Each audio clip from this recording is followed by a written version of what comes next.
Testing, testing. 1, 2, 3.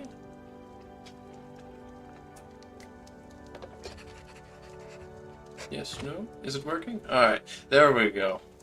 Wasn't loading for a second there. Greetings and welcome.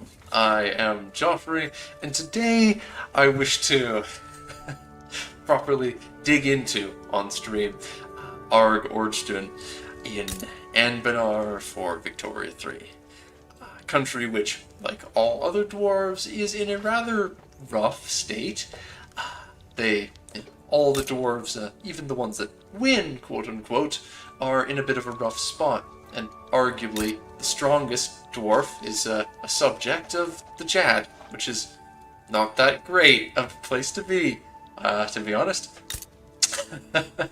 Yes, he has arrived. Hello, Abe, hello. No, actually, now that I think about it, Verkul Gulen, the fact that Gulen is their protectorate, which means they don't actually pay any money, and they're in the Jad market, which means that they have access to global trade, might mean that they have greater potential at the beginning. They've got decent population and literacy and arable land and all the other bells and whistles. However, Ordsun has slightly more population and GDP, and also has a vassal, that being Orgelevar, which is another 2.5k. Also, the other nice thing about Orgelevar is that they are also in the process of colonizing the Masked Butcher lands, so they assist with the taming of the Serpent's Reach as well. All of the suit-wearing dwarves, yes. Well, I don't think... Yeah, so, they don't have a, preset guys. They don't have preset people. So, the fact that he spawned as a Ruthless is just random. Most of the characters at game start are just random. So theoretically, I could just keep going back to the main menu, then coming back until I successfully rolled someone I liked. Like, yes, this guy is a powerful mage with a cautious, powerful mage. Perfect. He shall do nicely. Mind you, if you randomly rolled a powerful mage at game start as Ordsun, you probably could win the Obsidian invasion. However, that's not what we're going to be doing. Who was it? The Legion? Yeah, the Obsidian Legion guy wears a suit. Don't think anyone else does, though. Yeah, military uniforms again. Yeah, not really. One of the other dwarves you showed had a suit. Yeah. Because Verkul Ozavar they wear the Indian outfit. Maybe Argusvale? There we go. Argusvale has a suit, and maybe Azravor? Hey! Yes, they do. Tungur? Nah, Tungur wears the Middle Eastern clothes. Tungur is an interesting one as well. The problem with Tungur is that their starting resources are useless. They don't really have much in the way of actually useful resources in Ovdal Tungur itself, and their population, they're great. The ones above the big yellow blob also. I mean, that kind of, I guess. Yeah, it's a suit. It's just he has a sash. You're right. Yeah, he's a president, so he gets a sash. Ooh. But for some reason, monarchist dwarves just wear this rag. I don't know why. But except this guy for some reason. I don't know.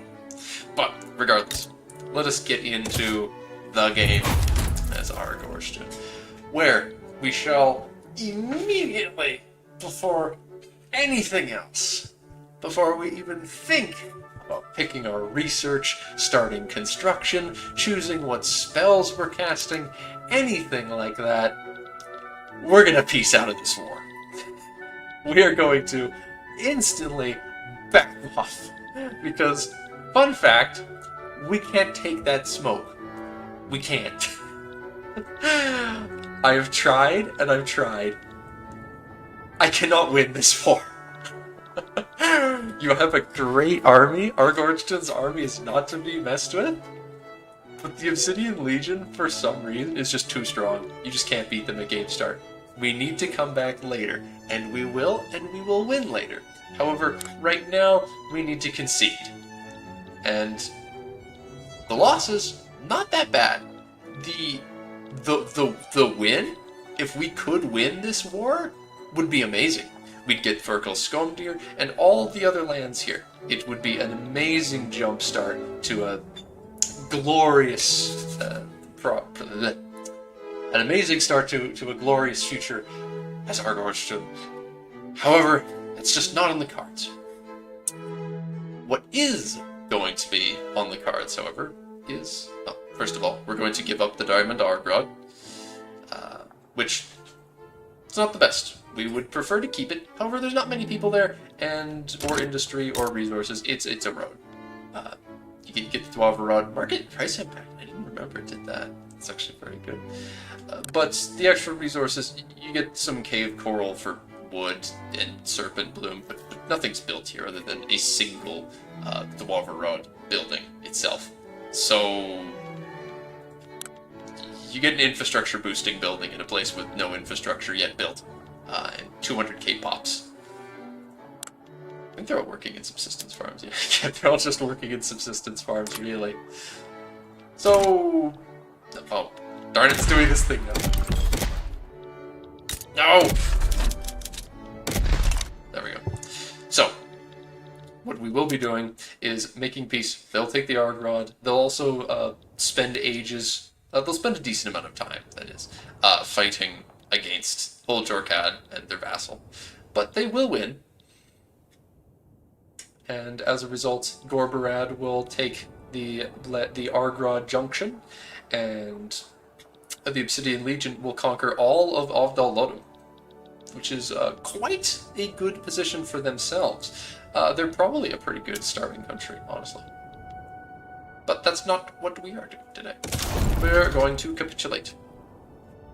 And it gives us a claim on the Argrod. I didn't think about that. Huh. The secret useful aspect of this is the fact that, yeah, it gives us a claim on the Argrod when we lose it, because it was an incorporated state. So that means we'll be able to declare a return core CB war for the whole thing. So it's honestly going to be pretty nice, all things considered. And the only thing that losing the Argrod really does for us, bad-wise, is we lose immediate access to the Winding Caverns area, so we can't be colonizing this 1 million pop territory at the beginning, which is a shame, because there's a lot of very scrumptious resources, even a single mithril mine. We'll be back. Be back. Now, other things to do. We can't really fix the magical expertise debuff right now, and that is a little sad, because it gives us a penalty to tech spread. Actually, we could decrease the imbued armor. That might help a little bit, if we were to reduce it.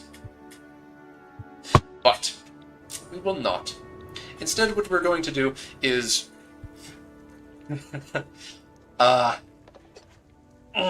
probably what would be, well, honestly, it's just as good as if we could take Thorkel's Skomdir. We are going to instantly demand a return state on Shastundir, because we actually have a claim on Shastundir, curiously enough. I'm not certain why we have a claim on it. Perhaps at some point the Diamond Dwarves rule the place? Regardless of why exactly we have the claim, we will be doing a return state on it, which, despite being a return state war, it still costs a whole 9 infamy, so it's quite nasty.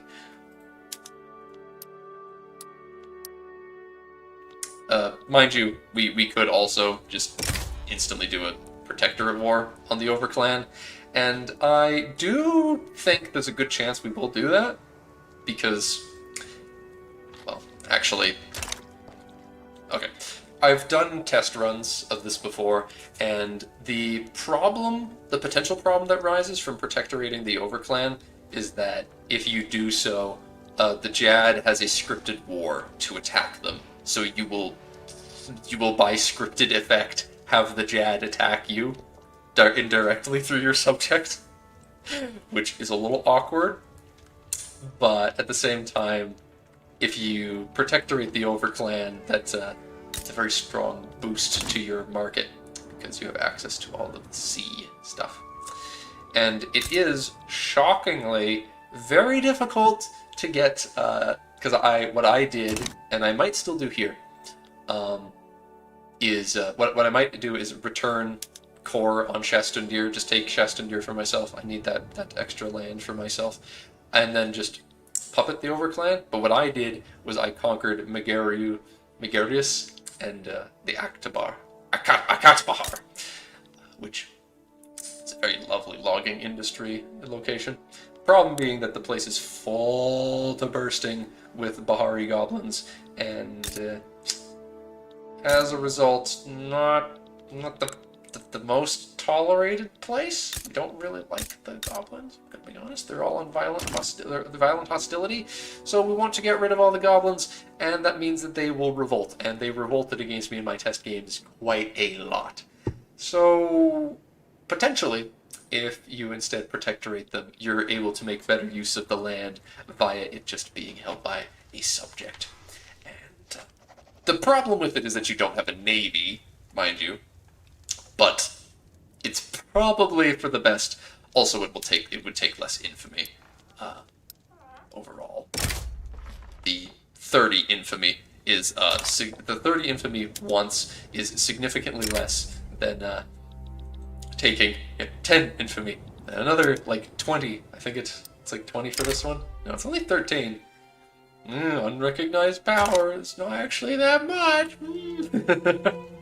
It's tempting. But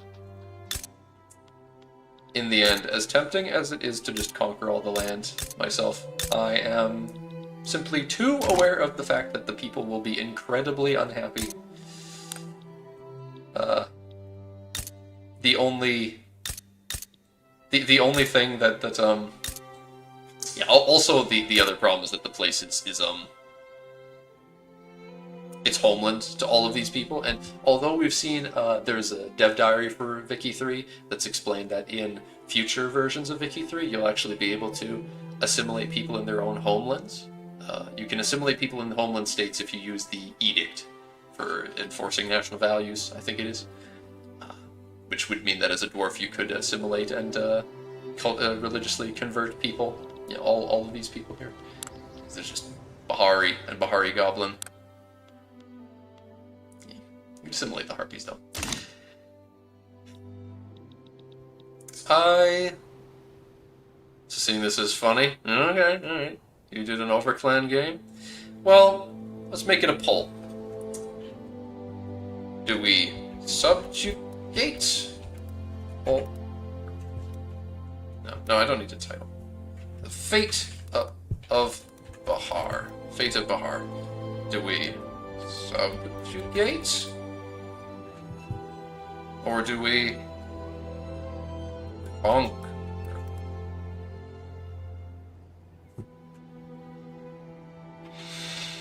Do we subjugate the overclan and turn them into a protectorate? Or do we just take the land ourselves? That is the question of the day. If we subjugate the overclan, have them as a vassal, the thing that will happen as a result of it is that the Jad is going to, in fact, declare war on us, or declare war on the overclan, because of a journal entry the overclan has.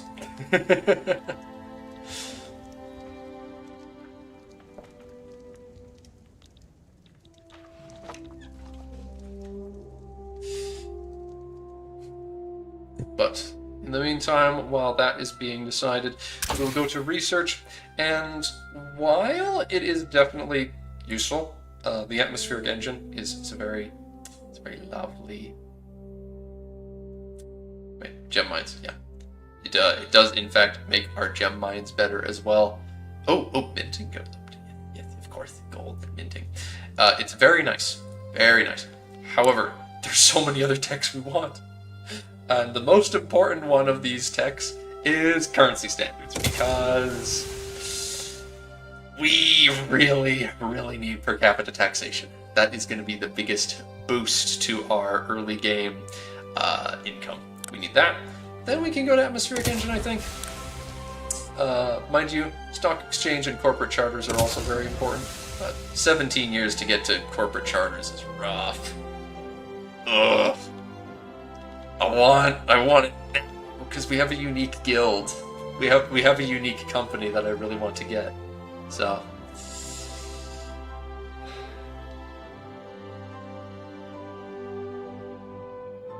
the difficult questions this game forces you to ask, I suppose. 3 votes. 2 votes subjugate, 1 vote for conquer. Let's see. It looks like it's heading in the direction of subjugating instead of conquering. Perhaps. Oh, it's even more so for subjugating. No, flip-flop, you're gonna... Oh, most likely we'll be just subjugating the Overclan then, we'll see. But, yeah, that's the technologies. Spells, okay, we can't really... Your incorporated pops determines how expensive in spell expertise, magical expertise, your magical institution things cost. So it's kind of like a bureaucracy. It's very similar to bureaucracy in many ways. But we're going to be changing these. We don't want any of these except imbued armor, I think. So because we are a dwarfy country, we have, somewhere in here, there it is, it's in society, we have rune carving tech. Everyone has at least 1 type of magic. Some people have 2. Eordund has 2, for example. And this determines what magic spells your country is able to have up at a time. So we get access to, potential military-wise, yes, we can do Earthshaper fortifications or imbued armor. Imbued armor, just all of our troops get more defense, or Earthshaper fortifications, which, honestly, it's probably a lot better. The plus flat defense is nice. Actually, it's probably stronger early game, so you get 1. But home defense, 10% extra home defense, it's pretty darn nice. As well as the attrition risk. I don't know exactly how the attrition works, but all of this is just, it's a lot of nice little bonuses. But in general, I'll be keeping the imbued armor because it just a flat boost to your troops' defense. However, we're not really going to be defending much for a bit, so it might well be worth it. I think, yeah, we just will. We'll take off military magic for the moment because that will stop us from having a penalty towards tech. And having surplus magic expertise gives you extra magicratic investment pool contribution. I'll get to you in a second, your question, Nathaniel. We'll take off inscribed architecture, which gives you, it gives you some nice bonuses, but none of these are really ones we need. Ironically enough, they're not really that useful for dwarves. Ironically, enchanted tools are what we will be taking because this gives us a flat boost to construction and a reduction to construction good cost. The other bonuses are nice. Magical automata for reducing the number of employees you need for certain industries and decreasing the penalty for mortality for dangerous working conditions. But we don't really need furniture and textile mill throughput. So we'll be taking that. Veneration of tradition will also be taking off. Don't need extra loyalism or the reduction in bureaucracy cost or the tiny boost to landowner approval. We want either portable runes for government dividends efficiency, which will probably be more useful later, or the real ticker. This here is part of the deal with what we're going to be doing as Ordsun. Transmuted gold reserves, which ironically is not what we're going to be really transmuting. We're going to be doing this because our gem mines give you gold. They give you 2 things. They give you gold, just for minting, precious gems, and magical reagents. So gem mines add to your minting, and as a result, this will give us even more. We're going to be stacking our minting. That is going to be a big point of this game. Back to active spells. We can crank up all the way to max level, 25% extra minting, and minus 25% loan interest rate. It's a little stupid. When you become a great power, if you're doing transmuted gold reserves, you'll just not be paying interest on loans. You could just go into debt as much as you feel like and then pay it off later. It's a little nuts.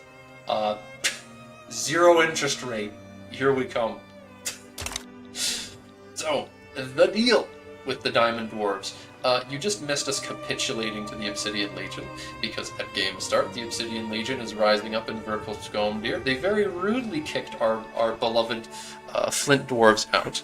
Ordsun is the hegemon of the Western Serpent's Reach, and that is actually represented in our culture, because all the dwarven cultures of the Western Serpent's Reach are referred to as Ordstunic dwarves.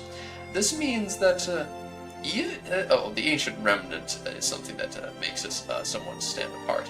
However, the fact that we're Ordstunic dwarves means that even at national supremacy, the Flint dwarves are considered full acceptance because they follow as long as they follow any of the dwarven religions, because they are dwarven race, Ordstunic dwarf, and they follow dwarven religions.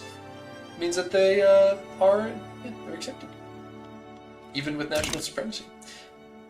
So what we are doing is because currently we have dipped out of a losing war. We're being lore accurate, Arg Ordstun, and abandoning the Eastern Serpent's Reach to its fate when they need us most. Because no, we're gonna lock down the gates. No Diamond Dwarf shall leave the hold. But we will be leaving the hold, and so we'll be making acquiring our destiny to the south.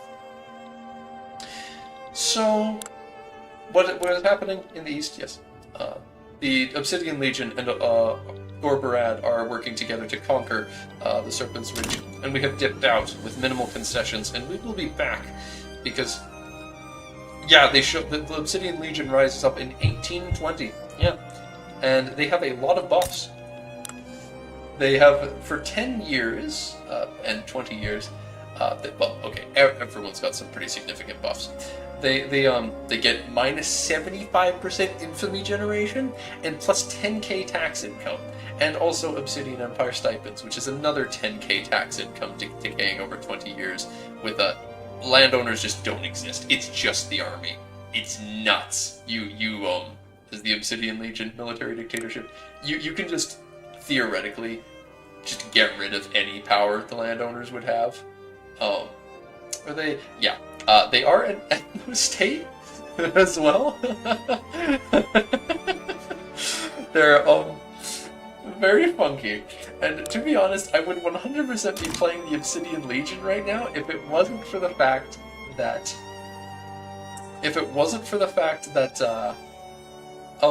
they can't form Aldwarov. Sad, but true. Ordsun can form the Serpent's Reach. All the dwarves that are native to the Serpent's Reach can form the Serpent's Reach Empire, which is delightful. It has primary culture, all of the dwarves in the region.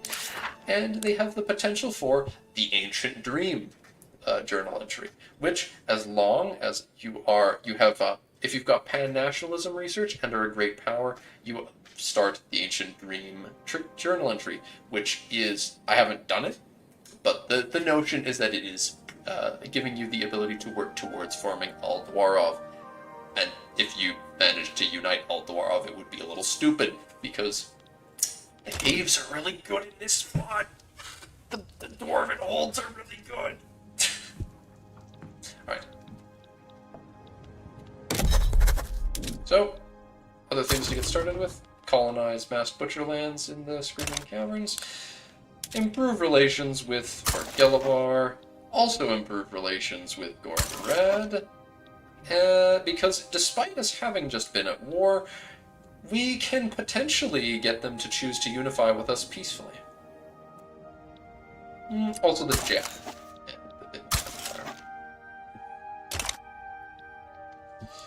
The Jad has a very high opinion of you at game start and will 100% be trying to make all sorts of deals with you. Bolts were good and even in EU4. They made all the disasters because otherwise the dwarves would just steamroll. Yeah, and they're pretty damn good here too. Because underground, underground, the things that it does, Dwarven Holt, and underground, Dwarvarod. See, just being in the Dwarvarod is 10% mapping. Dwarven Hold allows you to build the Dwarvarod buildings and Dwarven Hold.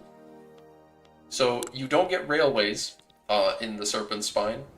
You instead get the Dwarvarod, which is just better. It's just a better railroad. You get it at game start, and it's just better. It does the exact same thing as the railroad, except it costs iron. It just costs iron, and it gives you transportation. It gives you transportation and infrastructure. So you can very cheaply, as the dwarves, just crank up your infrastructure in all of your underground territories and build incredibly tall. Just right off the bat. The main problem as the dwarves is that you don't have access to the sea, but we're about to solve that, because we are about to reclaim Shastundir with a Return Core CB, and we're going to subjugate the Overclan.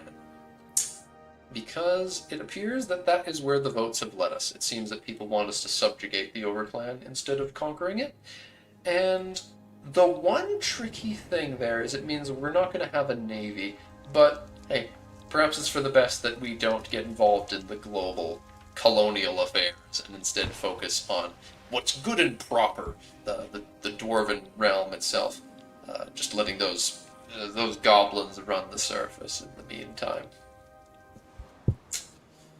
No. With that, yeah, no one wants to join. The Viven Empire would consider joining. I think I'll still transfer. Yeah, I still need. Shastundir.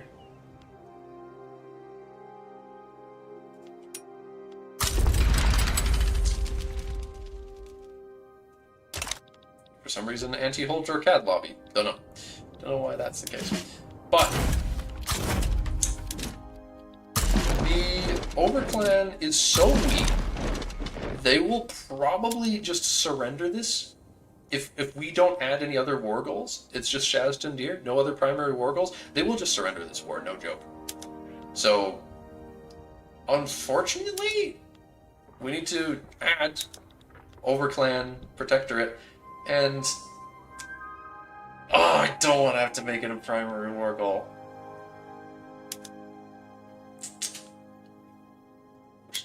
We can give them a humongous they gotta give us lots of cash, and we'll make that primary. That should stop them from that should definitely stop them from surrendering and that will not cause us to need to do the big infamy. And also that will be and even if they do just give up, I'll take the gold. That'll be fine. Not enough to humiliate. Yeah, that'll be good. What happened to the Obsidian Legion? The Obsidian Legion is showing up right now. Fun fact, you just missed the very first thing we did was capitulate to the Obsidian Legion, because at game start, the Obsidian Legion has risen up from Verkal Skomdir and is starting the Obsidian invasion.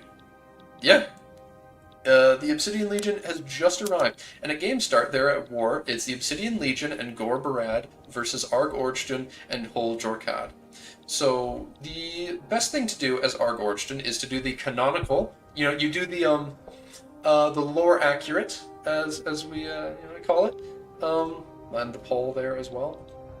Do the lore accurate Arg Ordsun behavior and just immediately dip out when the Eastern Serpent's Reach needs you the most. So they start just wanting to conquer the Argrod from you. So yeah, just let them take it, because you can't beat them initially. They've got way too many buffs. They start here. Yeah, they started there. We have not unpaused. The game starts on Castenmark 1st of 1820. They already are here, and the invasion is in progress.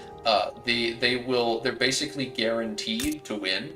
I have not managed to pull off winning as Ordsun, and even when I've fought the war to a standstill, it's way too much money. It just delays you on other things you could be getting up to. So instead, I make peace with them and let them take the Argrod, and what they will also do is conquer east. Gorbarad will take the Lead Argrod Junction, and the Obsidian Legion will conquer all of Obdal-Loddum. Mind you, Obdal-Loddum is already a protectorate of Uljorkad, so it's no great loss. They were not following the correct dwarves anyway. So yes, it is very much scripted where they appear, and there's a scripted starting war. However, every scripted starting war in this mod so far, which is to say 2, are pretty heavily decided already, because the other starting war is between the Ranger Republic, who's just before game start. Who did they kill? Who did they kill? I forget who it was. There's some tag that exists before games start here. You can't see what it is culture-wise because they're both the Dustmen.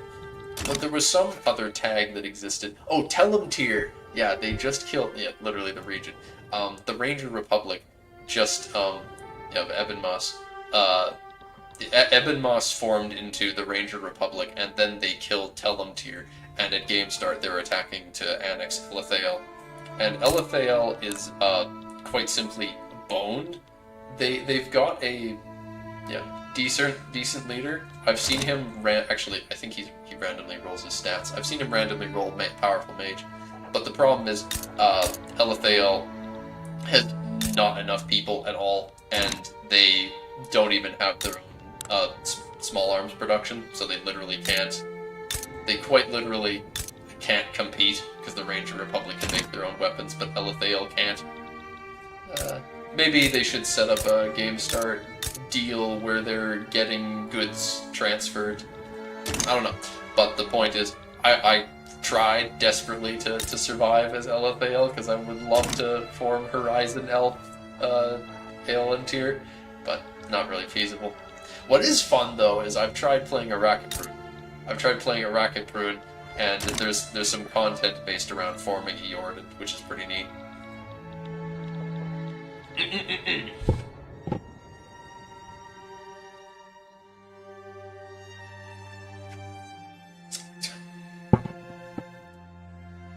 No. Buildings.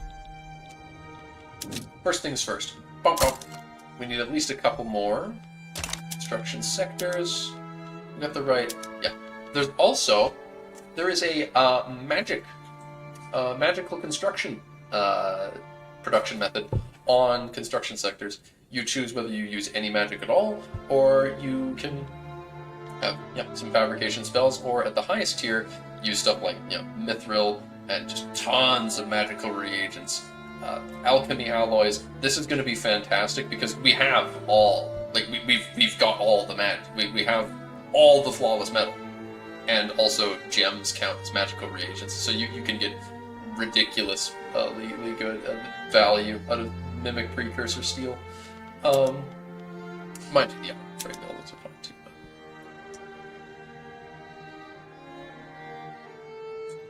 Or a less economically there's no, the what are they called again? The Snekball of the Winter Court they got destroyed. Yeah. The Eorden administration rules them with an iron grip under their Governor General Hewitt Quintuple. The steel scale kobold. But Nordiochan's still here. The robot debate. Yes, people were debating robots in my Discord server, which is very ironic because something that takes place over the course of this mod's timeline is Mechanim, the debate over Mechanim, because Mechanim as property is a whole law. You get to decide what you do with Mechanim. Do you consider them an affront to morality or something, and you just tear them all apart? Do you give them freedom and you just let them be pops? Because you straight up can, in this, get Mechanim Freedom, and just manufacture your own pops in the mid-game. You straight up just build Mechanim pops, which I guess can theoretically assimilate too, which is hilarious. Alright. But what we need to do is encourage new road maintenance on the capital and resource industry everywhere, because that is where our power lies. We'll also do enlistment efforts, because that'll scare the goblins more and help with crushing them swiftly. Though we don't really need that. Honestly, we can just fight them with the professional troops. There's also all of these. There's a good deal of these. Wait, Nemcraft, if you're still here, didn't you say you needed to go ages ago? The whole reason we're not doing this in multiplayer is because you needed to go do something.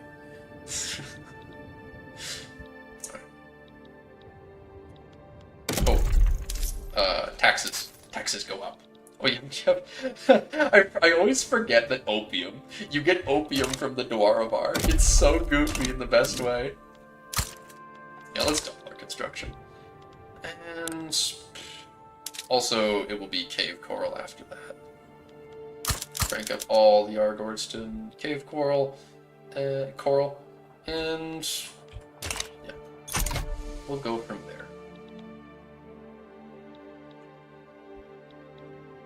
Evangelizing in Berkelgulen, this is so sad. Extra time because you walked. So you did have enough time to have that debate. Yeah, okay. That makes sense. There was in fact enough time for the debate. This is good. This is good.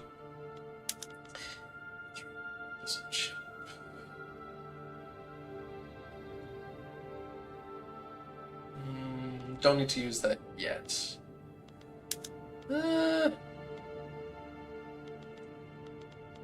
Need to start creating some more demand for tools. Oh, well, already going to be getting plenty of demand for tools, I'm realizing, actually, because building all these extra cave coral mines is going to definitely bump up the demand for tools, because people need to have the tools to chop them down. Surely build more holds. Oh, we will. Not yet, though. Not yet. Where are they all moving to? Where the fuck? Oh, they're all moving to the diamond quarry and stuff. Okay, okay. So we won't be building more holds yet.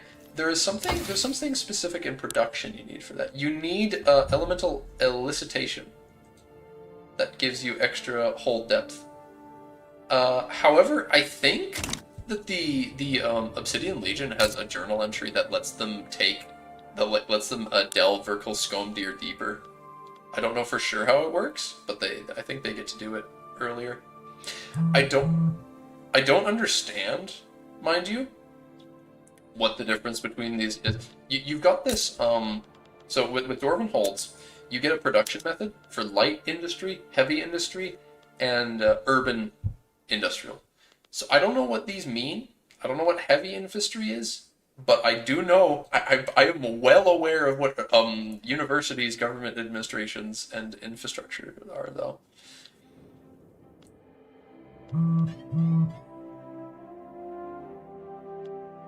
Well, however, see, a bonus or penalty to both input and output of heavy industry. Very, very helpful. Very helpful, yes, exactly. This is why I don't know. It's for heavy industries, Joffrey, don't you know?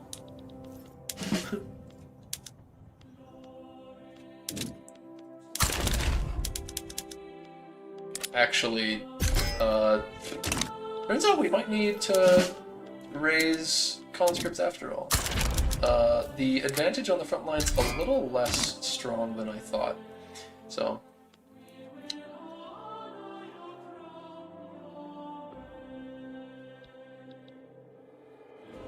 Chemical plants, synthetic plants, steel mills, motor industry.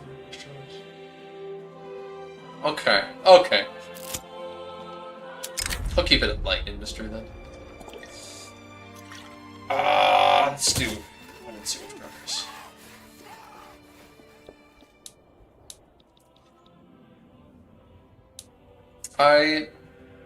One thing I can't decide is whether I actively want to make a treaty with the Jad. Like, I could get, okay, yeah. See, you can get this alliance, but the problem is, even if you get an alliance at Game Start with the Jad, and you subjugate the Overclan, the Jad has a scripted war against the Overclan. So they'll attack your vassal anyway.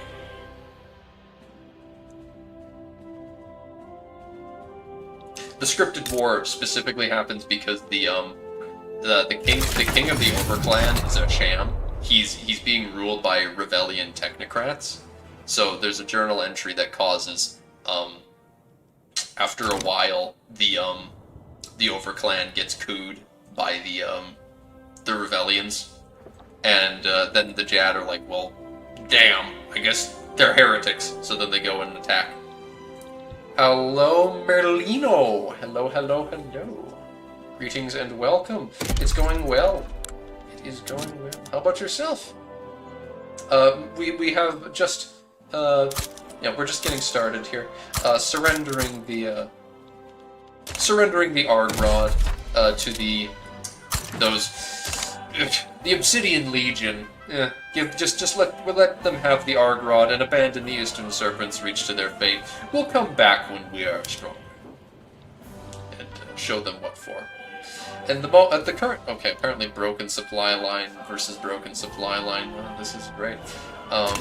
We're currently fighting in the zero space that the Dwarvarod is. It's just, you know, sometimes the more things change, the more they stay the same. EU4 transitioning to Vicky 3 combat in the Serpent Spine. It's still it's the same. Going decently until you saw playing it. The old tactic of wait until they perish after the first invasion. Yeah, so what yeah, I'm a little you Merlina are speaking as though you are a modder. You definitely are speaking. You're either someone who knows a lot about the game, or you're someone from the dev team. Wonder if I spoke to you and just forgot. I kind of want to load up the I need to look at the province map of this now, because now that you're saying that they have 1 billion provinces, hold up. How many provinces is each hold? You dev for Anbennar Vic 3. How many do you figure provinces in a particular hold? They must have that's got to be because I see so many flags show up. Whenever you conquer a hold, because we're about to start occupying some of it after this, but it just takes so long. It's gonna. Come on. Oh wait, no, the battle needs to finish first. Oh, that is okay. Maybe I conscripted a few too many people. I shouldn't have conscripted the whole country.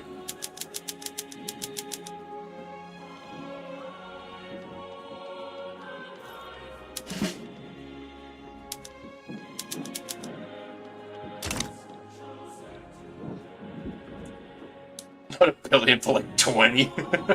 Yeah, look at that. Look at how many flags that is.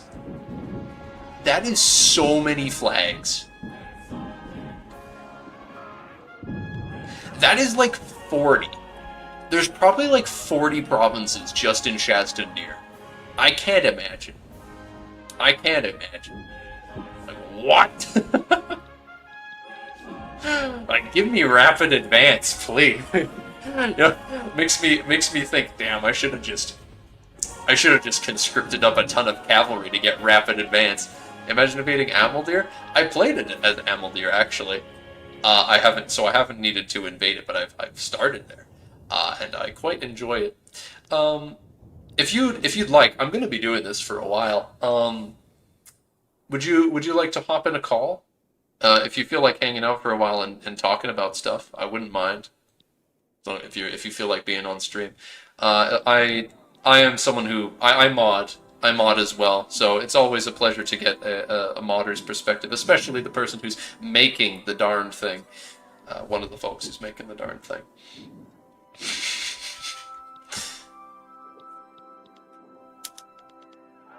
Oh, there we go. Won't be on super long. Okay, okay.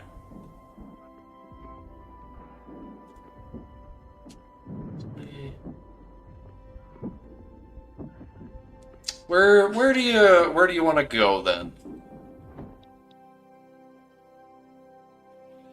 Where should I pop in? Or I can just see, maybe I'll see you pop into a VC.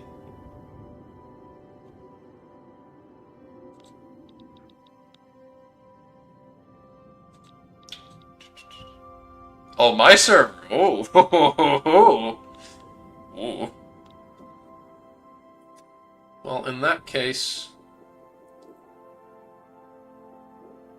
Alright. I have kidnapped you to the stream corner. Oh. And go. Right. You should stream before I go insane. But hello. Hello, hello. Yes. I've had a lot of fun playing around with various aspects of this mod so far. One thing that was, Yeah. and I've been following it for a while, watching progress. But one thing, me and Nemcraft in the stream chat, he and I have played a little bit of MP. What the heck is up with Amadia, and why does it have 80% of the world's Dames tier? So that's intentional. Did a big rock fall there or something? Actually, yes. Did it make this From hole? what I know, The big lake? not in the lake, but definitely in the mountains. From what I know, the Alright. Amadia was actually used as like a precursor site where precursors used magic to call down Daemster meteors. Is why it's super insanely plentiful with Daemster. I It see. is like the flat out biggest source of Daemster in the entire like world, and that's like very much intentional. Yes, it is. It is. It also has a ton of gold though. Yes, it's not fair, and it's independent too. Wait, why do they only have 93% GDP ownership? Who owns? And Who is their like? Oh, they have a deal with Black Powder Anbennar? I don't know. I don't know. Let me double check. Now it doesn't look like they do, but somehow Anbennar's got some land and owns some stuff in their land. But Oh, that's because they're a former colony of Anbennar, of course. oh, so they just yeah, still there's- own some buildings, yeah.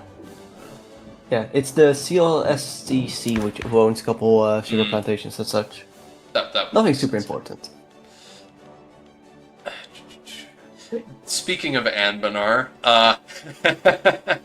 when I was playing with Nemcraft and we were investigating this mod and the journal entries, we saw Anbennar. It's like Anbennar has a journal entry, but we don't see it in the potential, and we don't see it at Game Start. So what is it? I don't know. I guess we'll just play and see what happens. So he was doing that while I was having a great time as Amaldir.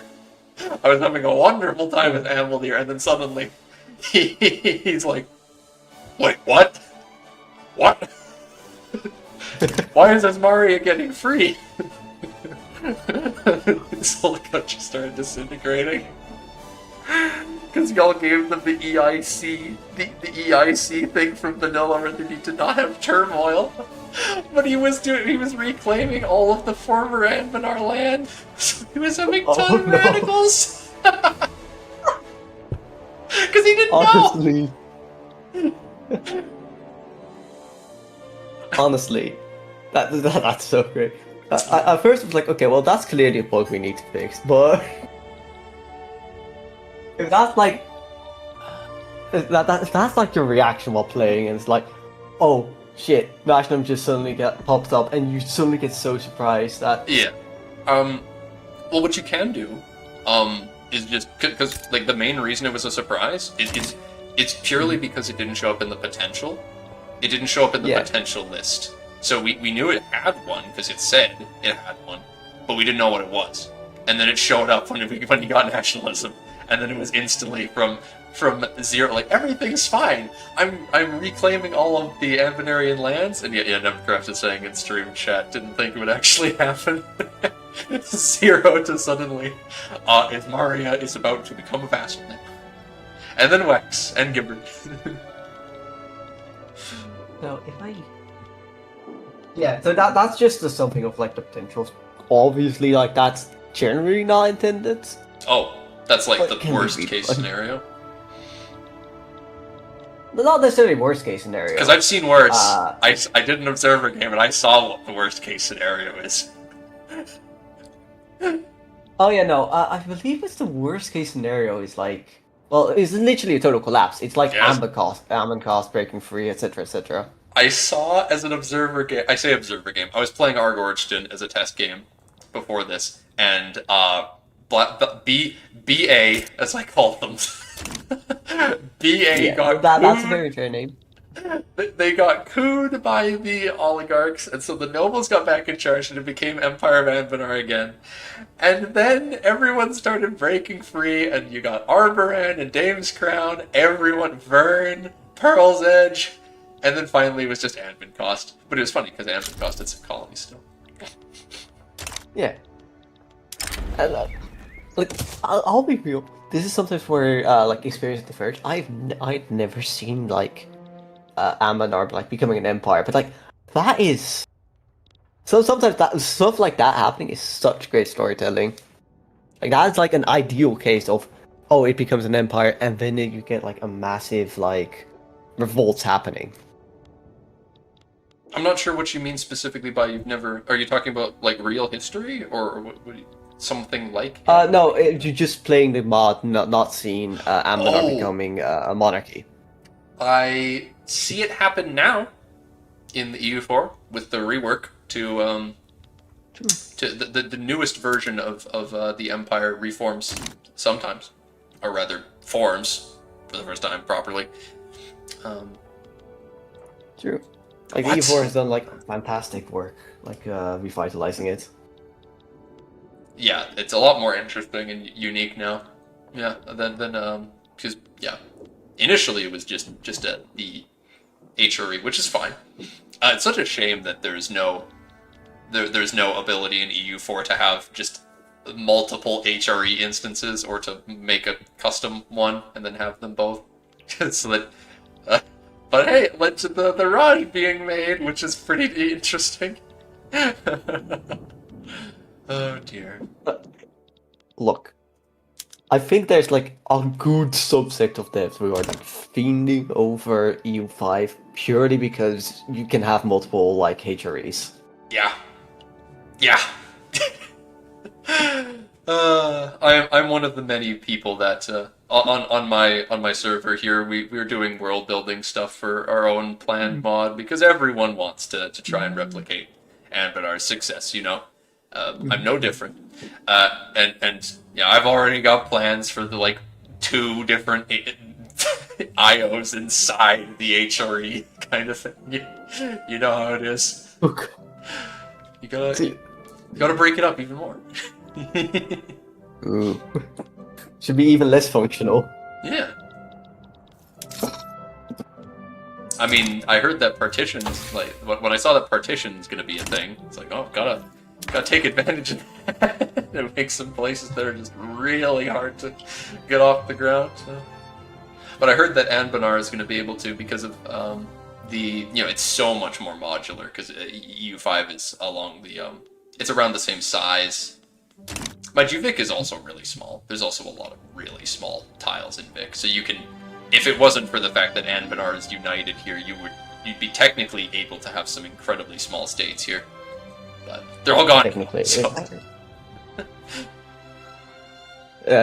We have a couple, like, really small states. Bimlau is, like, it's like an example, which is probably still alive right now. Yeah, instantly I knew that's what you were gonna be referring to. Is there an explanation for this? Does no one want to attack Bimlau because of the magic No. curse or something? I'll be honest. I've been confused with Blimlau as well. From what I can tell, there's like the out of universe reason is of course it's a beloved EU4 tag and it's gonna be like massive challenger experience dedicated to like the diehards. Yeah. To my knowledge.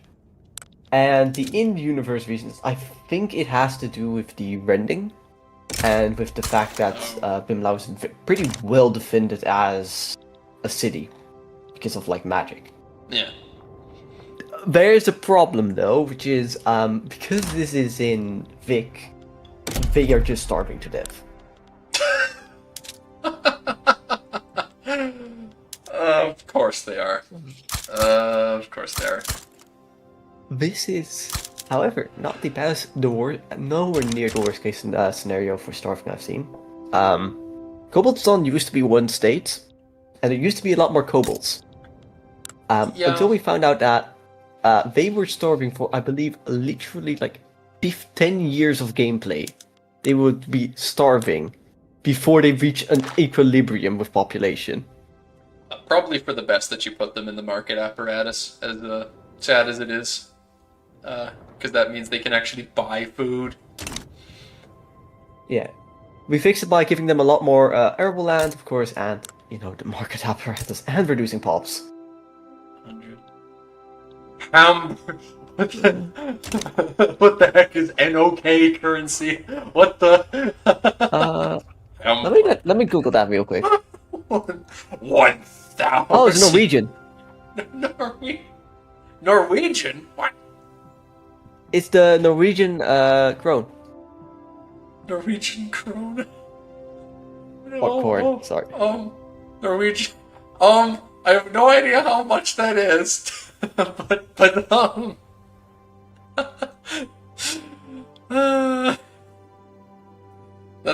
it's. I always have to look it up when someone is like, wait, what the fuck? It's 85 euros. What the fuck? Don't know if that says anything to you. What happened? Yeah, that's what? Why did you give me so much money? I don't even know who you are. What the fuck? What? You hamburger? What does it mean? What do you want from me? Why'd you give me that? That's a lot of Canadian dollars, my dude. What the fuck? Pardon my French or my Quebecer, but whomst? What?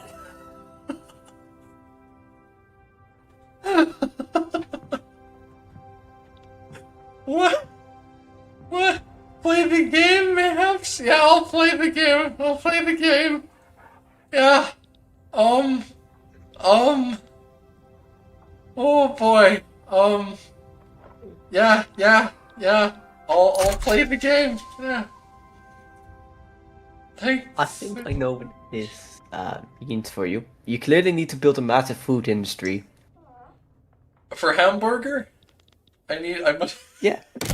Must construct hamburger industry. What is it? What? That actually. That makes me think. Yeah, because. Okay, yeah. You still just use grain as the you didn't overcomplicate things by making new types of like food. Because you've got. No, well. Like, mushroom. We've luckily never done that. Because we've. This isn't something very naturally. It's actually pretty fucking difficult to make a good economy Vic free modded if you're adding a lot of goods. I'm surprised by that. The reason why it's difficult is very simply because it's so Vic free as a game entirely is very interlinked and interconnected, which means if you want to, let's say, have artificery do that to be very important. Yeah. You kind of want it to encourage the player that they at some point have to use it. But you also need them to you need them to be obtainable. and Yeah. that you want people to use them, but also not interrupt the base game's format too much, because otherwise you risk, like, the game just not It not functioning, really. Yeah, or not being vanilla plus, or getting like compatibility errors. Something I still quite like though, which ended up getting changed. We used to have it that artificially doodads replaced explosives. Oh! So that if you ban magic, you could not produce explosives effectively, which is a very useful resource in not only munitions but also like just mining, etc. I don't think... It just doesn't really make much sense that they would be the same, because I can understand the idea of them being like interchangeable in some ways. You could use artificery stuff instead of them, which is a big theme in this mod, is that you can obtain more doodads and then replace something with them, or some of the input. Is magic not good? Magic good. Magic very good. Very good. Magic system too good, in fact. In comparison to artificery.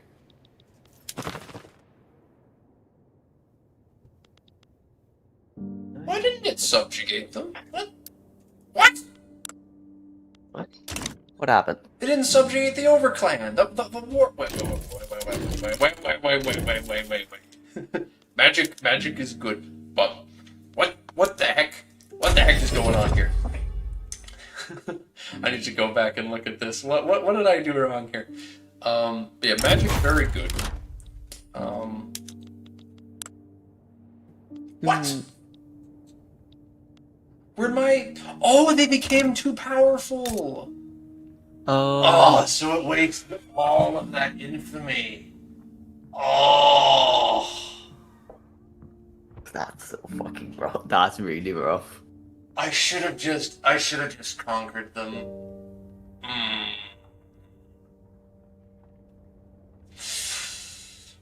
I'm wondering if we should, I'm actually, whilst I'm also looking at this, I'm also wondering if we should make Overclan recognized.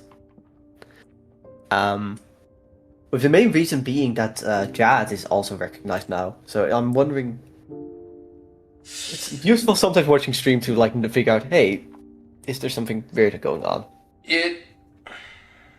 Well, the thing with the Overclan is that their vibe is about trying to become modernized, so I can see the point in them being unrecognized. But if the Soyuz Karu, whatever the heck cartel is considered Soy recognized, soy sauce cartel. If the soy sauce cartel is considered recognized, then it feels kind of strange the Overclan isn't. Yeah. Harpies? Especially with Jad now recognized, because it used to be like, oh, everything Boer was unrecognized, including Jad's. That got changed. Same with the Surakesi. Well, because the Jad are a great power, so they kind of have to be. Yeah. So... Like, the Nahana Jad isn't either, actually. No, Nahana Jad should stay unrecognized. Oh, okay. That's like very intentional, because Jad is like somewhat barely clinging on into recognized, but Nahana Jad is like, it's even further away from canon, it's even less modernized, it's even further back in time. So it has way less links, so that's one who should be unrecognized. Also more difficulty. But I'm gonna rage quit restart this. That's fair. That's fair. Okay. Normally, I wouldn't care so much. You need your infamy when it is as Argor's, because we got a Dwarvarod to reclaim. I'm not related to a Joffrey Rudel. My name, my real name is Peter. Joffrey's just my online handle.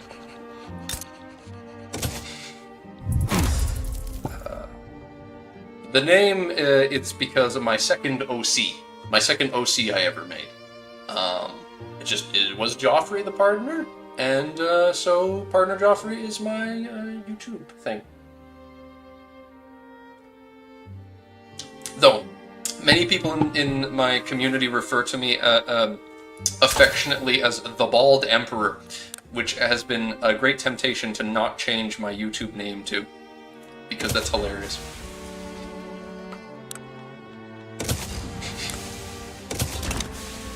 Alright, set up the research again. Yeah. We're going to start with currency standards. We want per capita taxation. Then we're going to get atmospheric engine, because industry, up. We're going to go to spells. We're going to swap and take off certain spells. Take off the military one. We don't need that. It's making our research slower. Transmuted gold reserves. We want the minting and loan interest rate go down. And we want enchanted tools for more construction and cheaper. Go, go, go! The Great Bald One. Indeed, I am become the Great Bald One. So,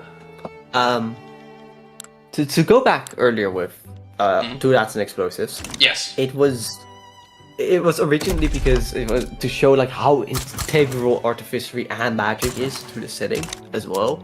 Like if you have something which can do everything magic, why would you go through all of the processes to make a stable chemical reaction if you can just, do relatively stable, like, magical explosion, for example? Because people don't want to. If there is the ability for you to ban magic, you should have the ability to make things explode without magic. That's fair. That's one of the big reasons also why it eventually got reverted, because while it has very interesting gameplay purposes and there's very interesting effects, there was always the element of, well, why wouldn't explosives exist? And you can definitely still, I think you can still keep it explained away like, well, magic is just so integral, and like nobody actually truly bans magic. Even if you ban traditional magic, you will still have artificery. Yeah, that's true. That's true, because Nation of Magic is replaced with Nation of Artifice kind of thing. Yeah. I think. Or and is you there have Artifice bans? And you have Artifice bans or traditional magic bans? Truly League of Legends maxing? League of Legends maxing? Arcane. Arcane. My girlfriend's getting me to watch Arcane. There's a lot of things that remind me of Arcane from the vibes of the way that artificery works in Anbennar. I imagine J-Bean was probably an Arcane enjoyer before he wrote his dissertation or whatever it was on Black Powder. Well, Arcane wasn't out then. Oh yeah, that would have been ages ago. He's old. Arcane was like... I'm also gonna confess something. My friends know this. They launch on me every time. I never watch Arcane. Despite playing League, despite like being interested in Runeterra, despite everything, etc., I've never watched it. It's always like a pain point. Oh. But we do have a Piltover in Psalm. Breck. It is between a Gnomish hierarchy and Kobold Psalm. Don't spoil anything about it though, because I haven't finished it yet. My girlfriend's making me watch it. I haven't finished it. Well, I don't know shit, so I can't spoil it. But yeah, it is Piltover, I guess. I think that's also kind of where the intensity of Breck starts and ends. It is Piltover and Zon. It exists. There Breck's gotta unite them all. It's gotta unite the kobolds and gnomes in peace. Oh, okay, actually, that's actually kind of interesting. I mean, I'm just saying that. I don't think that's a thing. No, it's not a thing, but I think that's actually a lot better than nothing. Well, because they're whole... The interesting thing about them is they have cliff, gnome, and kobold zombie kobold culture, so they could tolerate both of them very muchly. Yeah. So it then becoming like, eventually like, oh, you usurp the Gnomish hierarchy or the kobold zone, or maybe like you expanding into kobold zone under GH, and then you eventually be able to take over Gnomish hierarchy and make like a relatively equal state. To look up this poet, this historical poet that Billy Billy Bonka. It keeps comparing me to this big fraud. Joffrey. Joffrey Rudel. Modern Occitan. Apparently a troubadour. Princes, probably mid-12th century, probably died during the Second Crusade. The theme of love from afar. Songs, no. He's a long-distance relationship bard. No, I keep my girlfriend close. Oh yeah. I still wonder how we eventually gonna like balance magic and artificery as systems. Well, as long as you don't worry about making sure it's right the first time, then you should be good. Because if you worry too much about making certain that you do it the right way immediately, then you'll never get anything done. Of course. And like, there is a good reason why Fig 3 has been in a long dev cycle, partially because of things like that. Long. I'll very much be guilty of that as well. But Are you? It's also like, for Magic at least, we've got like good, like it's still something we've got to adjust eventually. Is we have got a lot of good feedback where it is Magic is a lot better because of the fact that the system will always exist. So it's never actually that good to go over Artificery, because if you can just lower your laws a bit, then you can still have Artificery and you can have Magic, which is opposite of what we want. Well, you know, Wait, what? Yeah. Oh, sorry. Are you trying to leave? And am I keeping you? No, absolutely not. Well, you were saying. Sorry, I was getting myself distracted by trying to find you on the Anbennar server because I was curious what your role is. But I'm literally just called Merlino in there. Did you? I have streamer mode on. It makes it hard for me to search stuff. I can send you. Let me DM you the user ID. No. Too late. No. Direct. I think there's a very high chance we've talked. But yes, we have talked. Right? I used to a long time ago be much more active on the server. I played EU for a long time ago. But back when Seb was still playing the EU4 mod all the time. I'll be very real. I only dev for Fig 3. I know very little about EU4. Oh really? Well, not very little, but I know I'm relatively new as a dev compared to EU4 dev. Like I came in like a year ago, which was when Fig 3 finally started picking back up after a year of no dev. See. You're listed as a community representative. Ooh. Yeah. I also literally talked to, I think, with you and said, hey, it's fine to stream this. Oh, maybe? Pretty sure. You may well have been the person. Let me search for things said by Joffrey. Okay, there's a lot of people with JAU. Yeah. At least you're not searching for people called Doge. Yeah, you did. You were the person who said that. Fine.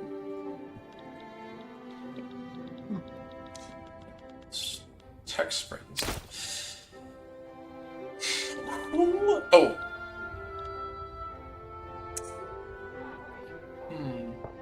There's. It's a very weird thing. I wonder. What? Like places are even gonna be like the go-to places to conquer and like protect. I guess like Chaos. Yeah, Chaos and like Taychen. That's all good places to subjugate. So, the main intended places to conquer and like protectorates. Mm-hmm. Biggest place is something which is unreleased. Insia? It's Or do you mean Incha, the yeah. Arctic? No. Incha is meant to be the massive colonial place.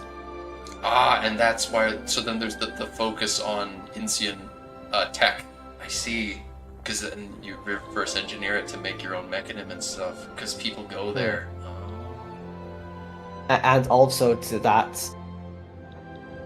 Well, again, it's unreleased, but it's also just like people will find out how to kill the Holler Hana so that they can actually colonize a lot of the territory which is unable to be entered normally.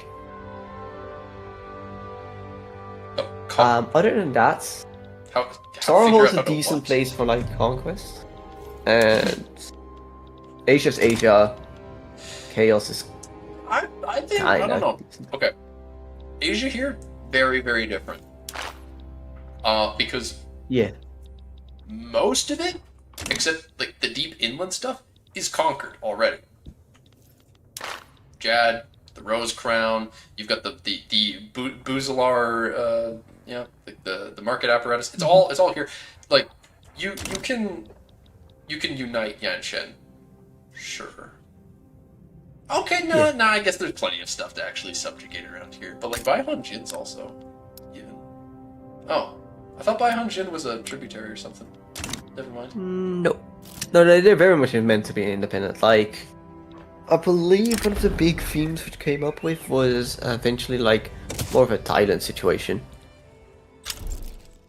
But it can also still easily be conquered. But there is something you lightly touched on, which is something. Okay, to be clear, the team has generally been having interest into changing the map once the mod is released, especially based on player feedback. The South Pole. One of the not the South Pole. Like Give me the South Pole. Star. South Pole might make it in. I'm kidding. We'll see. It's fine. I'm kidding. No. But no, I'm also serious. Oh, that's why that's why it's here, I guess, because it might actually. Yeah, it's also on the EU4 map, and also it's apparently very habitable. Interesting. But to be clear, like changing the map would be targeting like Elantir, South Elantir, Starhall, etc. You mean so political map? Like political and okay. We have a very influential dev called Lex. If you know something about Anbennar dev, you probably see his name pop up a lot. Okay. He's also the guy who made the EU4 Cobblestone MT. Oh. And he's also a bit insane. Okay. In a good way. Insane in a good way. I know the type. I've worked on enough mod teams to know what that means. Yeah. So, I believe his suggestion to change the root C would be to make it very planar linked, which would mean a completely different geographical map as well. Oh god. So that it would have more lands. So that it's a lot less like tiny islands. Planar linked. What does that mean? Let me read the doc.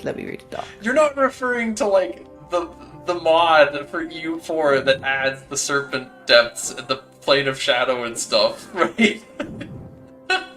Oh yeah, that's okay. Fig 3 has always meant to be that thing with EU4 mods. It's not arriving on release because holy shit, it's already a lot of work to just do this. Now imagine having a whole other interplanetary and interplanar colonization system which shown on the map and all of that. You're kidding. You're kidding. There's actually like the intention is actually to add other planes?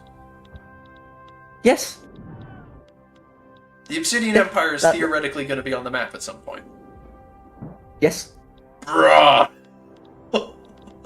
I think it's been like the declares like the lead mod Jay, like one of the clearest thing he said it's something people are generally on board with.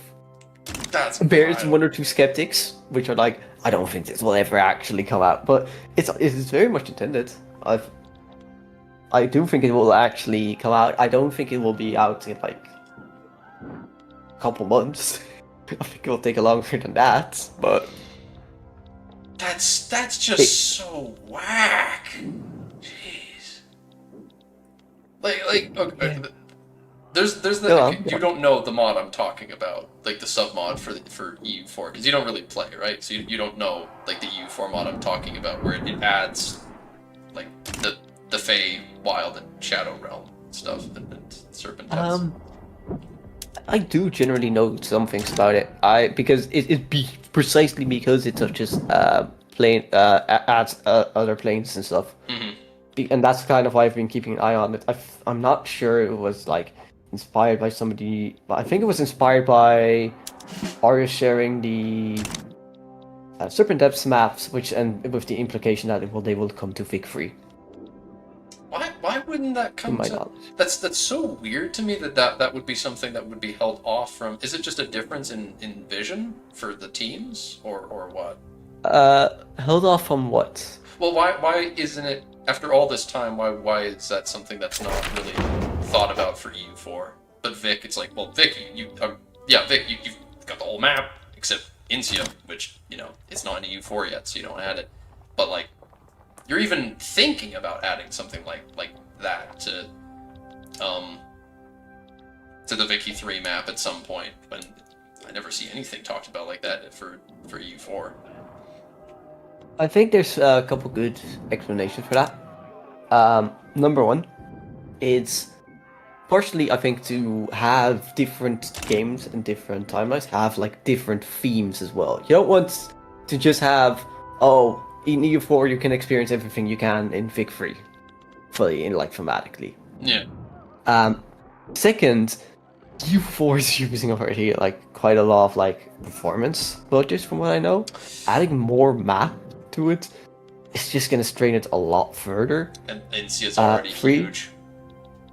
Yeah, and 3, I believe the EU4 map also just has less space on it.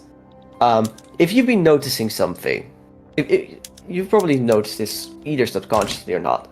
You've seen the straight lines on the Anbennar map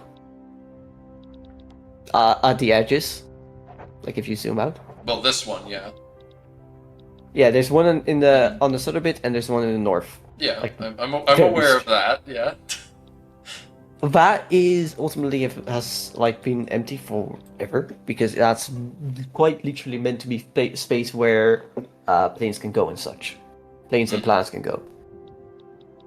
It's, to be clear, I think it is ultimately going to be something which will require a lot of time and effort to figure out even how to properly make a good functioning colonization system. And like the places, the space on the map. But I ultimately think it will very much be worth it. Jeez. I can't, like, what?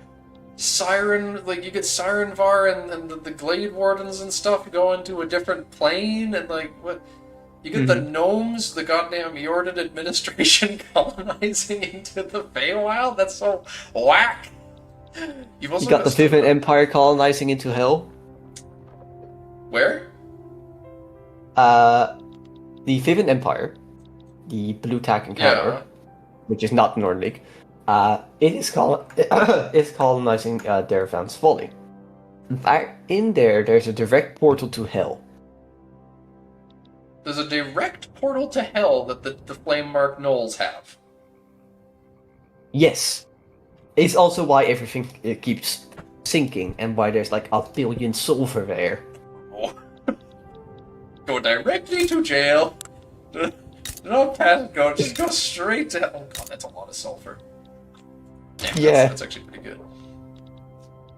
So, right now, we got the first part of the Folly system, which is you settle this part of the Folly, and then when the Infernal Plane gets added, presumably, you will have another one where it's you going into the Infernal Plane. I know there's been a lot of intention, and this is partially still like things I can be saying, and then it's gonna be like 2 years down the road, and we've made like maybe out of 1 planet. Yeah, I'm sure. Like, you talk too much about stuff. I mean, it's not like I've got a huge audience, but you don't want to give people the wrong, unreasonable expectations. Is the thing, I guess. Yeah, no. Yeah, no, but like I've talked about this a lot in like public enough settings, not like streams. Like it's like no secret, and it's like, and that's also why I keep saying it's gonna take a while. It's not gonna be on release. I mean,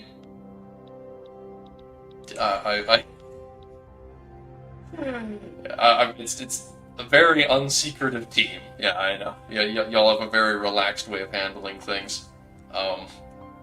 The most that I've seen, it's very pleasant to interact with y'all. I mean, I've been able to look at the progress of the Vic 3 mod for ages now. It's just like, well, it's just kind of there. It's not advertised or anything, but you can find it if you want. It's just, you can take a peek. It's like... People have always been able to download the Vic 3 mod, even though it was completely buggy and crashing mess. Yeah. You go do it. I've been like, wasn't much reason to, but no joke. Like, for absolute ages, I have been like, since I think Sarhal was all just like one tag. That was just like Sarhal placeholder or something. I don't know, but for ages I've been like loading this mod up. It's a monthly tradition that I've got on my server. Where I'll grab a couple of my fellow Anbennar enjoyers on the server and lump them into a call and be like, all right, now how do we criticize the choices they've made? And our consensus. Our consensus, the goblins win too much. Y'all fucking made the goblins win everywhere. So, first of all, that's very cool. Like, I will be very real. I've been critting the entire time here. So, I just want to say that's very, very cool. Second of all, yeah, goblins win a lot. I will still maintain it's better than from what I know, the original proposal, which was Western Dwarf was completely dwarves. No, I don't want that. Love me dwarves, but professionals have standards. You can't have them win all the time, but goddamn, the cartel in the deep woods. This gives some people conniptions on my server. No, I don't think I know anyone who really likes the cartel here either. Oh my god! And then people like this is the consistent thing. Two things. Yeah, the goblins. It's like, okay, goblins, and then it's like the Karakambari got shunted into a corner and are just done. They're toast. But the orcs didn't win. Orcs lose everywhere except the half orcs. The only country we get of orcs that's like actually something other than Osgoroth is a half orc country. Well, there's also Ungo which is the actual fully orc. Oh, the most powerful realm. Ungo Only 2.40 so powerful. 700,000 GDP. I believe their lore is that they're effectively a native reserve. Yeah.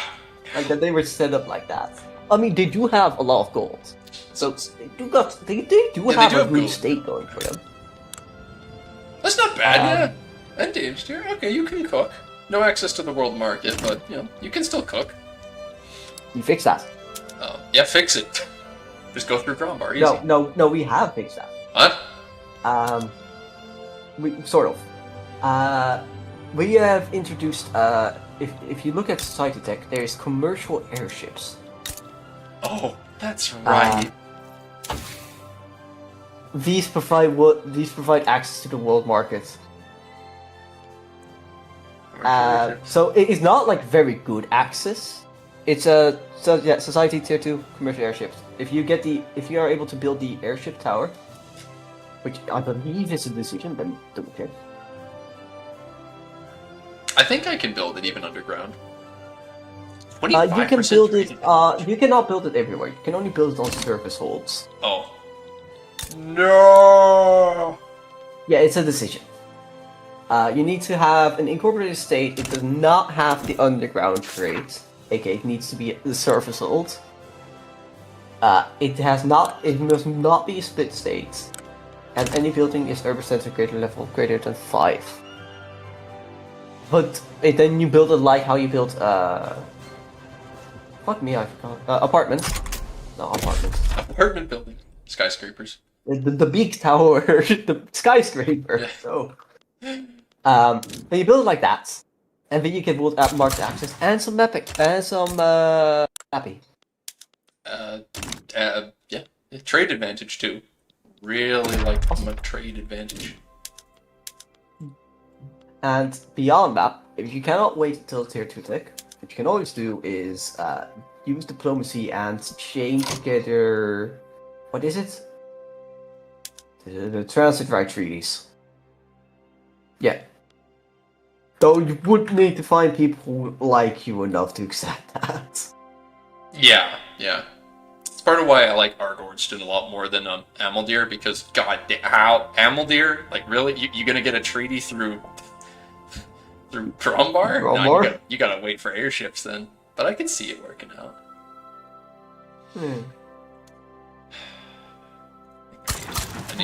I really like these. Okay. I love. Okay. The EU4 magic system that y'all have, it's good for EU4, but I'm not as big of like an EU4 enjoyer as I am of like EU5's vibe, and as an extension, I really like the way that Vic works.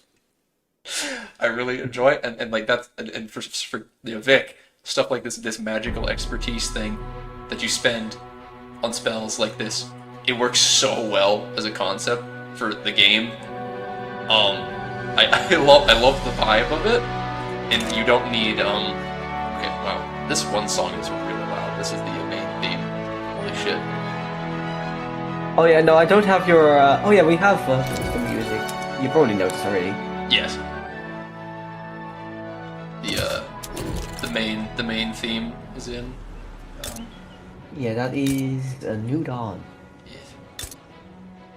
Yeah. There's also like the Anbennar Divided, I think. The name of another. Disunite. Yeah, but yes. Anyway, like magical expertise as a system. Yeah, I really like it. It's good. It's good. I love the the way that it affects this game, where you get the decrees, the way it ties into decrees, and you get to use it for that, as well as like the institution type system, where just having lots of it means you can use it for that. And as Ordsun, where you the fact that like it plays in so well with you because you get magical reagents from the gem mines as well as gold. So the gem mines are just so good for you, because they give you the gold and the reagents, and then you use all that to build more mage towers. And so if you lean very hard into just you having lots of mages in your country, you get that excess magical expertise for even more magicrat investment pool. You get a lot of value out of these guys, and use all sorts of these decrees. I haven't tried using enforced loyalty before, but I want to see if I can't use enforced loyalty and violent suppression to stop the goons here from revolting. Yeah. So, first of all, I gotta say thank you. Really, I think that would probably hearing something like that would probably make a good amount of people's day for like the people who've like really worked a lot on that system. I'm sure. I will also have to say, and be a bit of bearer of that bad news. There is a decent chance, and not a confirmed chance, not a very high chance, that the institution style system might go. This is partially due bring it more in line, to bring it so that there's less of the fight between artificery and magic. But the other reason is because it did not reach the mark of traditional magic of what it's supposed to be thematically. Okay. To explain that, I think degrees are the perfect example of what traditional magic is supposed to be thematically. Local scale, not country-wide, providing powerful bonuses with good amount of cost. Whereas institutions are so globally spread, it would actually more be like what artificery would be thematically, more similar to that. Makes sense. I am also paraphrasing the project lead of Anbennar as a whole a bit, and from what I remember from talking to him and his comments on the system. I am sorry to announce this bad news, however. Well, I mean, if the notion is that there will be a tab instead of magic that is just artificery that does all this instead, all the better. That's not bad news. If anything, that's exciting. Yeah, now this goes into a bit of personal opinion. I don't know how to feel about reusing the magic system fully with artificery personally. I do think definitely it's gonna be cool, but for artificery, and I think this is very likely to eventually happen, is that it would be able to get its own like special tech tree and special innovation system style stuff. Like a new tech, more or less. Yeah, where you can get like technology, because you're production, specific military, society, artificery. Sort of, yeah. I think one of the reasons, ideations I saw was like making it like stellar, so you get like a couple of randomized things you can choose from. I mean, like you have your own resources and you get like sort of like wonder weapons or whatever from that. This is again partially to make it so that artificery eventually, or really starts really being better than magic, because that's like the big thing. No. History. Screw them. That is sadly the entire like, well, not sadly in my opinion, but that's like the entire like thematic premise of Fig 3 Anbennar is this is the age where artificery is modernity and where it truly thrives. Damnation.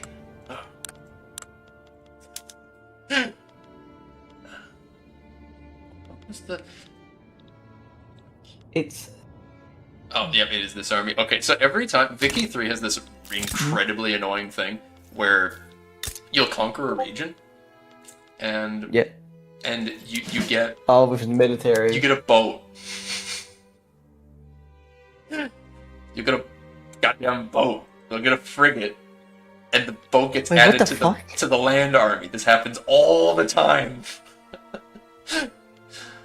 Oh, because you're landlocked, so it doesn't have a place for the navy to go. I can't remember. Oh, this is how I do it, right? Yeah. Okay. Delete. No. Yeah. They got rid of it, right? They got rid of it. Yeah, that has to be it. So it has to be probably because you don't have. Yeah. I was navy, landlocked. So it has to go somewhere. So it goes to your military. Landlocked until I took it. Until I took this, so that it puts the boats automatically into your army somehow. Yeah. Ah, what a great deal, Jad. Oh, they don't like me as much as they did. Uh-oh. They start off thinking really liking you. Well, you don't need it. You don't need Jads, you know. You just get, like, Black Powered Anbennar to beat them up.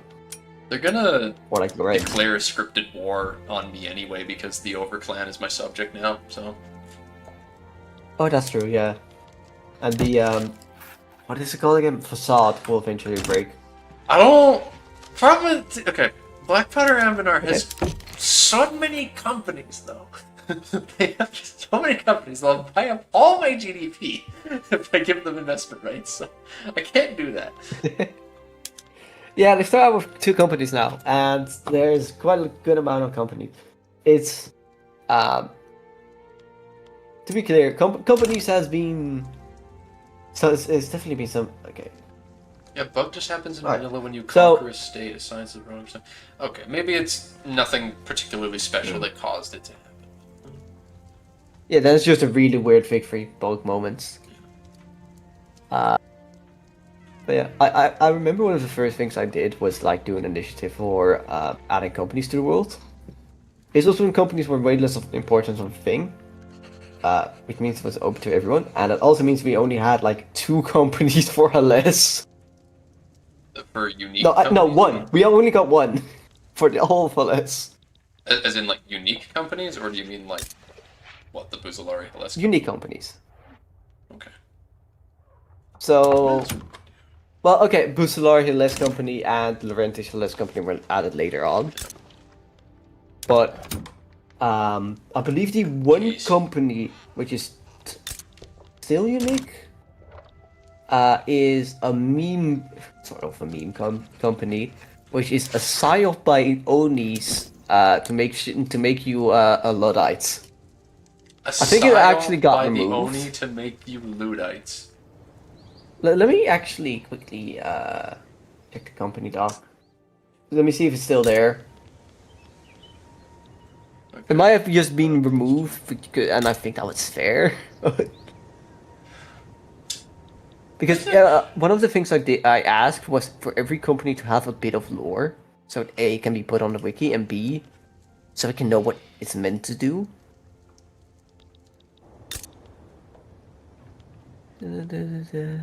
As Jakuma's got good land. They have a lot of arable land. Yeah. Lots! Oshikuma got. Yeah, it has a lot of dames here, right? Or no? Yeah, they've got dames. They got lots of everything. Like what are they missing? Lead? No, they got lead too. They have everything. No, they got like they were able to like have a very self-sufficient economy. They're just missing like the advanced resources. They got dames tier. Yeah. I mean, at least that's like something for Oshikuma, considering everyone around them fucking hates them. Yeah.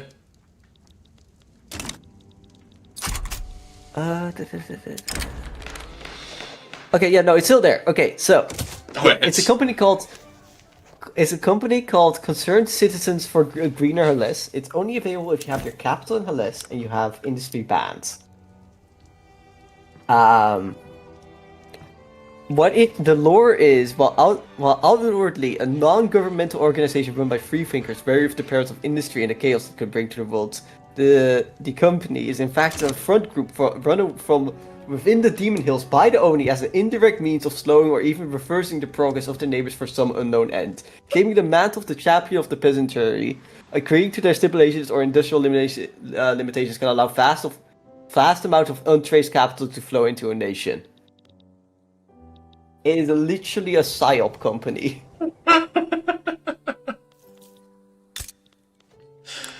No, Oni psyop, yeah. That makes sense. Very normal, very normal. Yeah, it still exists. Yeah, so it has a reduction of pollution health effects. Maybe I messed it up. It has increased birth rate and it has a plantation throughput. Though yeah, you don't have industry, so it's not a good deal. But you know, kinda interesting. I'm gonna start bumping up my magic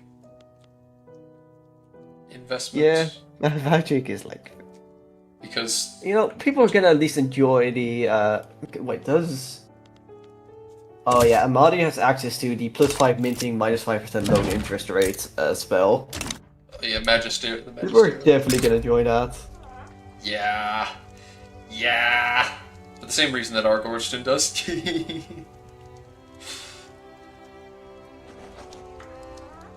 I make cannons? Like, you get well. I mean I do. Maybe. Yeah. Yeah, they're kind of worth it then. Hey. I don't need protecting from Grombar at all. I don't want them building in me. I mean, I think I'd consider it. Do you have any companies yet? Yeah. No? Alright. They can do it for 5 years. So, famously, I'm gonna ask about something I have had a lot of involvement in throughout Fig 3 development. Okay. Okay. Did you guys have like any opinions on Mechanim?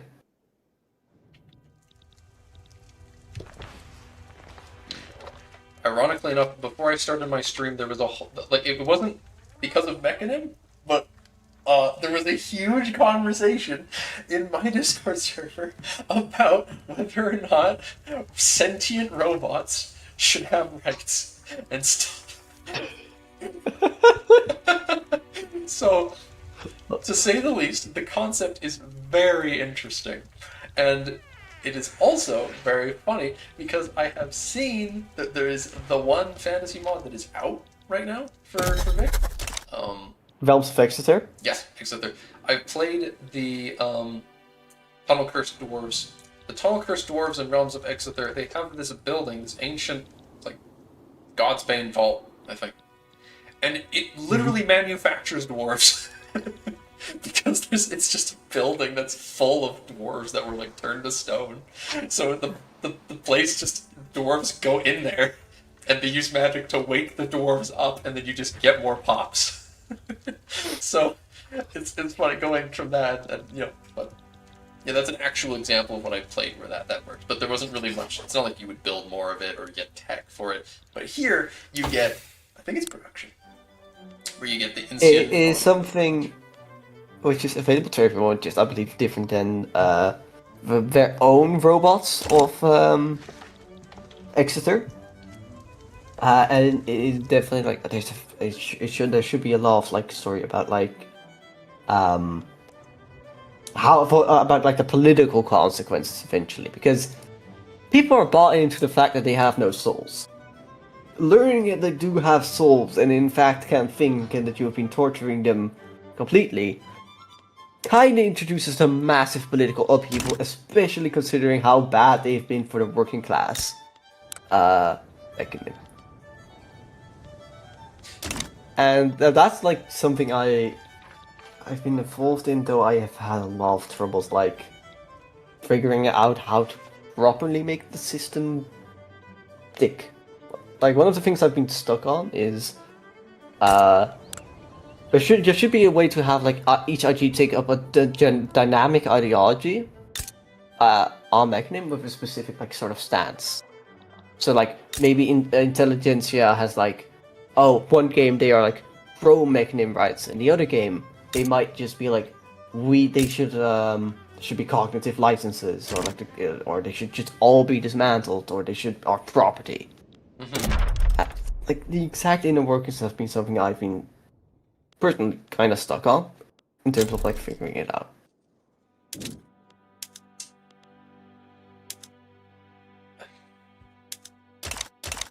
Jeez, that is a lot of things to consider.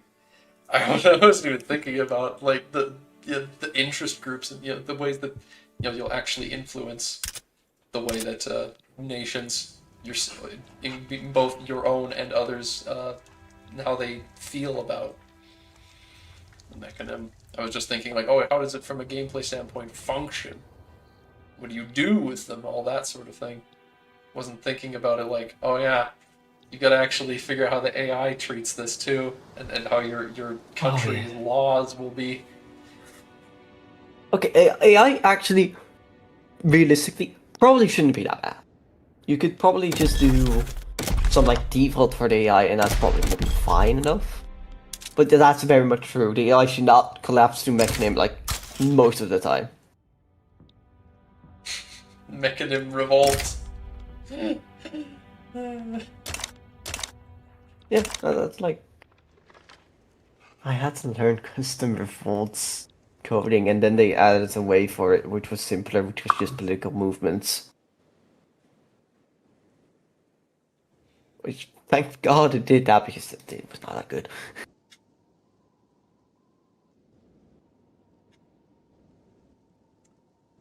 No, Charlie, the rumors are not true. I don't have a full head of hair. Yes, I saw what you were posting. I know. Oh, you know what? You know what? I did find your pen. If you're still there. Forgot to let you know. It was on the shelf underneath some papers. So you know how streamers with hair like get called bald? Does Yeah. you and your chat have like the opposite relation? Yes. Yes, they do. They tried making fun of me when I was going bald, and then it didn't work. It's just a running joke now to accuse me of having hair. And if I ever stop shaving for too long and I start getting too much hair, then they start being like, "Oh, Joffrey has hair. No, what happened?" That sort of thing. I think that's very interesting. Yes, I have a very strange community. I wouldn't have it any other way. Oh dear. So, something I think you'll also be delighted to know of, things we're either going to change now or in the future as well. We want to change resource distribution. Because some areas just don't have that much resources, even though they really do need it. Old has actually that's not as bad as I remember.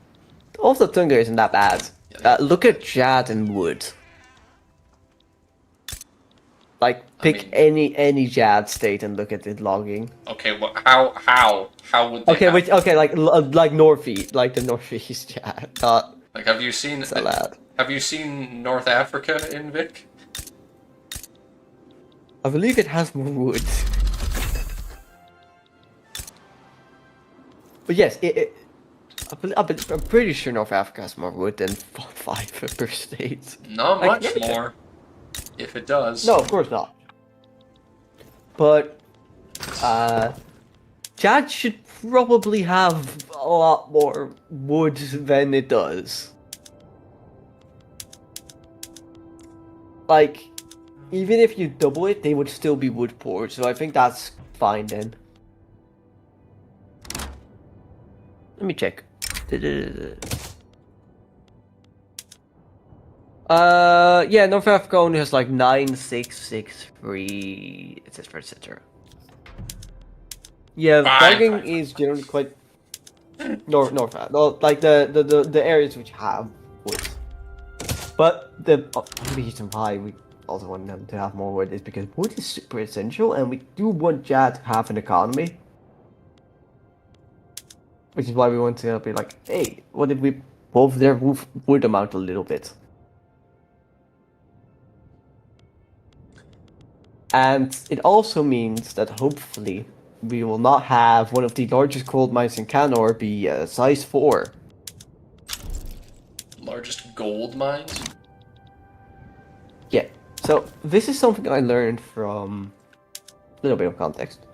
The lead for Vic 3 is Armand. He's also Canor leads, so for EU4 and all the other games, and he's like very much known for being like deep wood subsist. He Oh, it's that gold mine. Oh, yeah, no. In the River Grove. He once told me that apparently this is one of the largest gold mines. It better be with how it's Wonderworks in EU4. Exactly, that's why it has its wonder. It's Wonder stupid in EU4. And it replenishes too. It says in the description, it says a never-ending supply from the Fey realm. It's just like, you mine the gold, and the Feywild's like, that's not supposed to happen. Put it back. And it makes more. But there is a slight problem. If you either if you mine too much, or like something was taken out, it eventually starts turning into, I believe, silver, or it just like it isn't really cool anymore. I believe I'm very easily like I have forgotten some key details. That's like the canon, the thing that it does. Okay. Yeah, but in general, there should be a lot more gold in a size 4 mine. And it is because Deep Woods was one of like every region was like generally not made by per se unified people. So it was like, this core team looks at it, and because this was done at X time, maybe these one or two of these Vicky free core developers said something. Which means there's a lot of different philosophies on resource distribution, and there's been tweaks throughout the game. Deepwoods is meant to be resource poor, but also definitely was overcorrected into being a bit too resource poor. In general, we've changed to more of a mines should generally be larger than like size 4. I believe the minimum is like 6, 7, 8 now. So just because in one hand we have world population which is a lot larger than vanilla, but also we have more things using stuff than vanilla. Yeah, it's Oh, actually, yeah. How does your population scale the vanillas? You figure? 1.5 times. Oh, so you've got it. You got it just on hand. You Yeah. Didn't think you'd just know. Yes. No. I might have talked about this a fuck ton because this is related to we want to eventually cut the world population down a bit because this is a bit too much. Figures. Yeah, in general, let's should first like. I still like LS being highly populated, but it should probably have less pops, especially considering you've had an apocalypse. Okay, which just less. Sure, but allow Melek Mengi to introduce itself. Oh yeah, no, we know about Melek Mengi. Melek Mengi was meant to be like the mini chain. It might also get a pop reduction because it also had a massive disaster, and also we just have way too many pops. In general, somebody made a comparison between each region in Anbennar and in Vanilla. Mm-hmm. We noticed that Sarhol has a lot more, many multiple times in Africa. A little bit, yeah. A little bit. This is, and like, it's never gonna have many multiple times more than Vanilla Africa, because it's ultimately very different in like how it looks and how it functions. Is ultimately, while it's inspired by Africa, it is not the Africa continent. Mm-hmm. But that's still it's still a bit too much.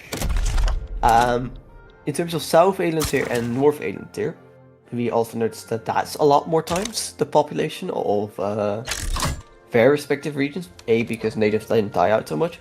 B, I think also colonial states have just a bit too much population. Yeah, that's a good point. Didn't think about the fact that there's no great pestilence that like makes all the native populations just disappear. They don't have a big population to begin with, mind you. But like, you know, you've still got places like, you know, Chaos is 3 million. Taichen's probably pretty big too. Yeah, it's huge. Yeah, Taken has a ton of pop, and like, I think this is of course part of like how development goes. It's constantly like iterative, constantly changing, and I think Taken probably will get some pop reductions because there's spread out a lot, and it says still. It's like the number 10th. If in United it's Taken's like number 10th. For pops in the world. But like, a lot of them are dominated by Yanshin, which is funny. Gonna have to. Yeah, there's so many. So, mind you, the most pop dense state was the capital of the Dragon Command. Yeah. And fun fact, look at Yonghun. It's Doxco's biggest state. 4.5. I want you to specifically look at its arable lands. Oh! Why? This was 1,000 at one point before I asked legitimately, is this a typo? Was this meant to be 125? No. And the answer is no.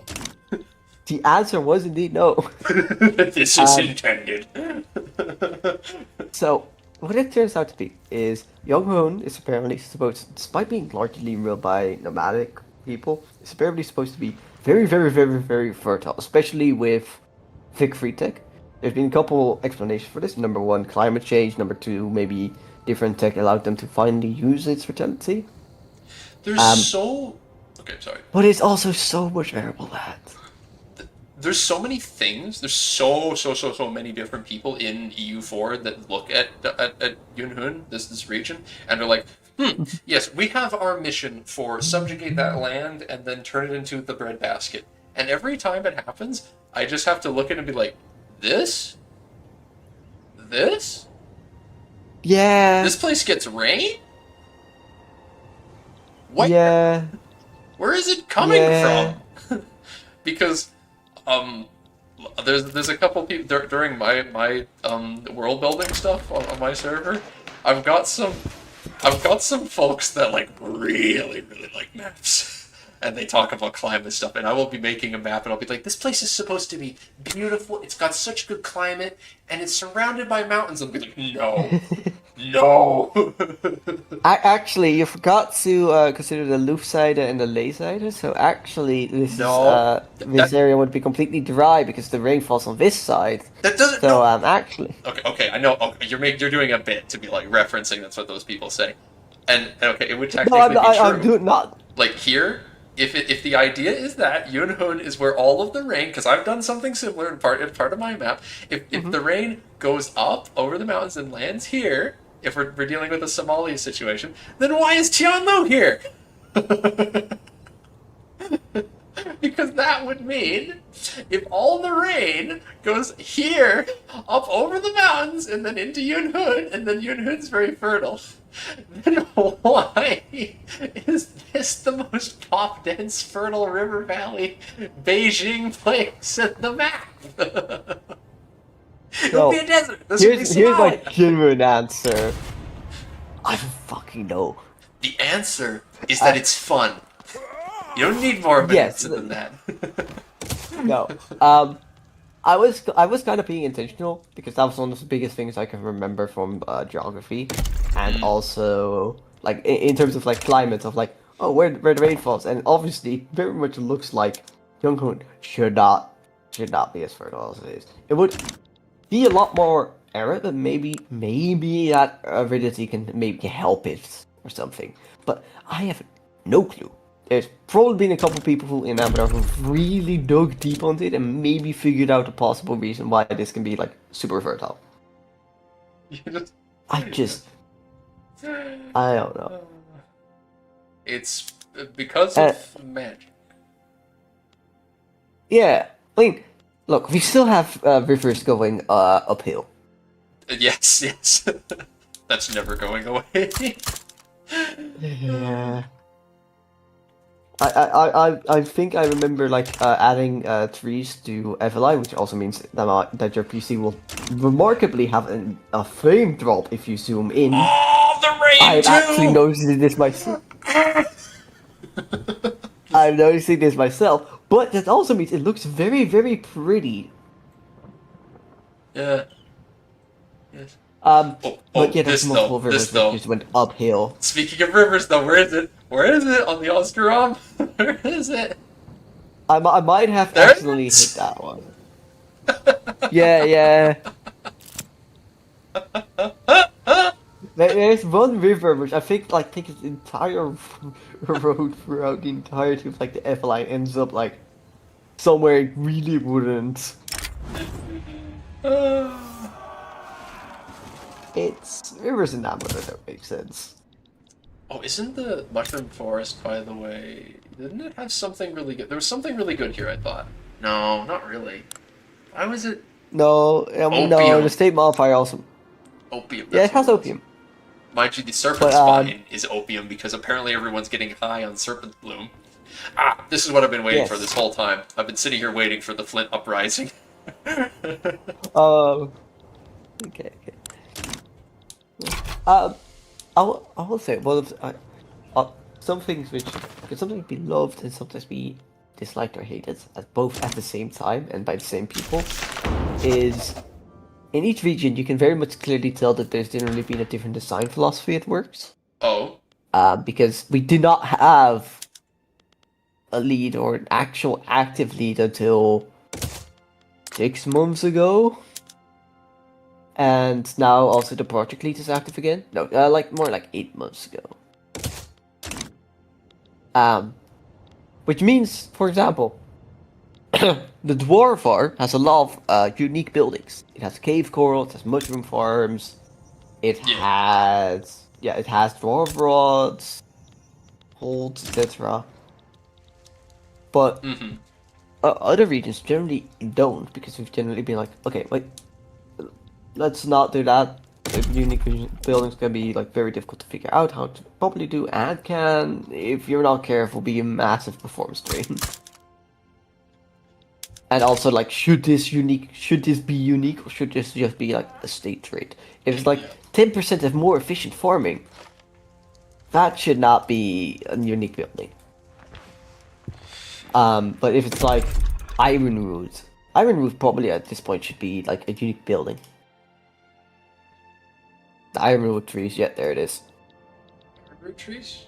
Where are they? In Fengala. Do you know where Fengala is? Down here. There we go. Down here in the bit of what Buslar owns, this most southern state, there's the Ironwood trees. So iron mines output because of the ironwood trees. So the trees are made of like iron or an iron substitute. Yes. But then... Yes. Oh, so this is something where I was like mentioning that I don't think I can like very easily do that before release.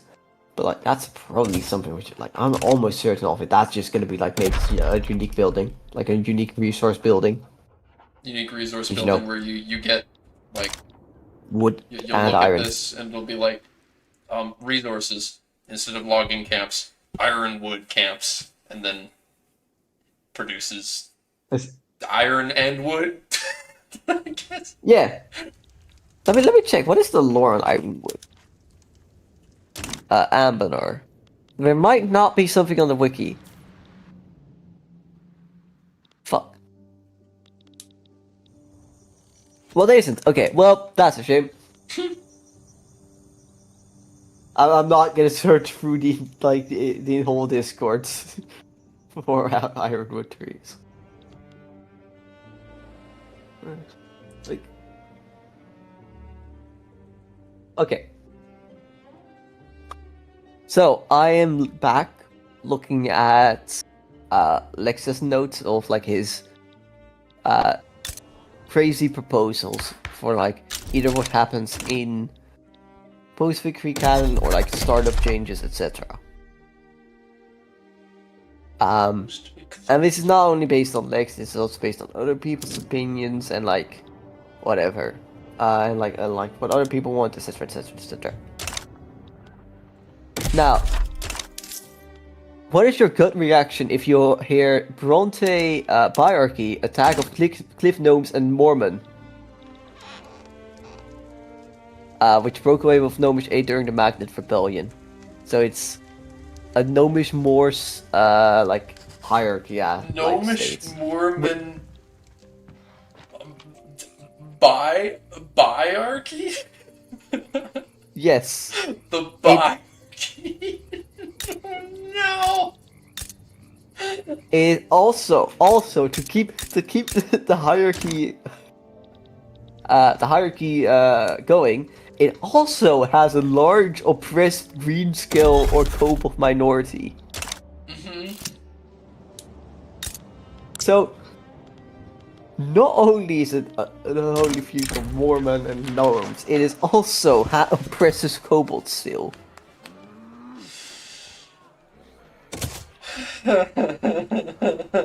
Poor kobolds. Why is Balrogin gone? You was back, Balrogin. Yeah. Like, okay, kobolds get relatively decent W's compared to trolls.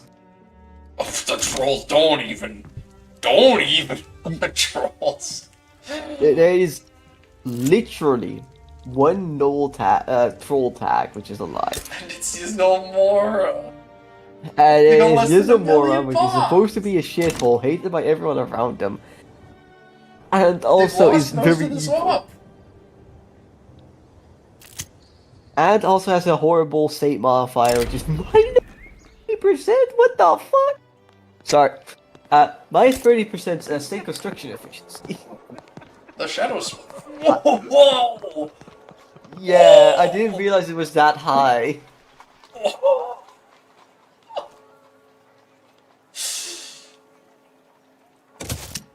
That's. Oh.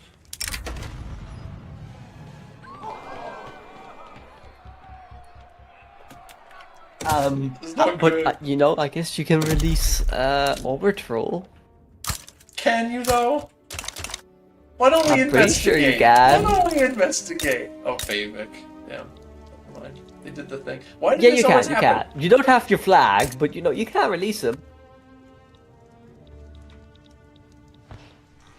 What? Why the fuck does Bayvik own They always Garulia? do this. I don't know why they do this, but they always give Favik all of the north.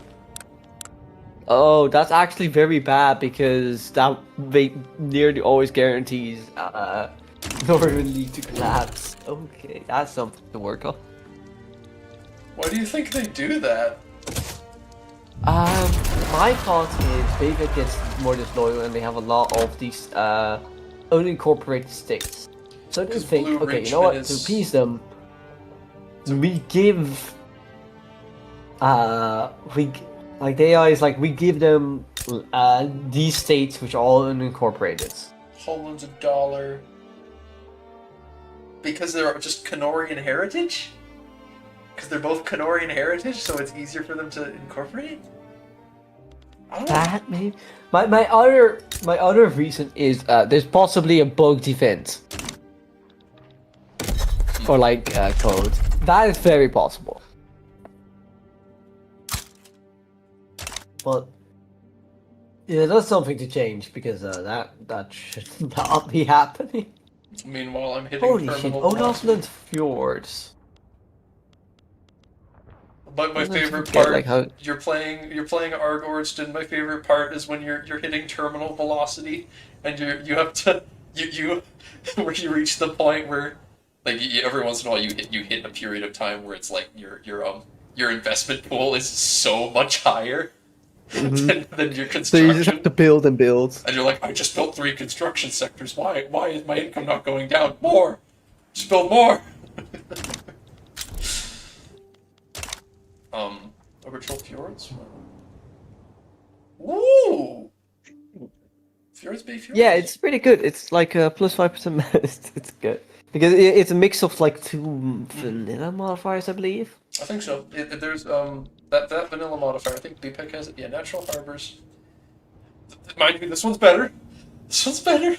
15 trade capacity and the Yeah. Okay, they both have the map. So- Okay. Have you ever looked at Svermaya? It's Bavaria's capital state. Oh, Empire of Anbennar. Because- Always. Oh yeah. Oh no. Again? Yep. Always. They always get cooed. Whoa! Yes. You have 2 So rivers. there was once I was looking at this, I was like, you know, Great Rahan Estuaries. That really should be like the Great Port modifier, shouldn't it? Right? It's just a So weaker version just of it. to Yeah. justify them getting another +5% happy. It is literally just a weaker version of the natural harbor. I don't get it. What's so good about it? It's a marsh delta. It is Marsh Deltas can actually be very, very good. It is literally situated at 2 very major estuaries and rivers, and it is very fertile. That's it. That's why it's so good. It's just situated in like in a perfect spot.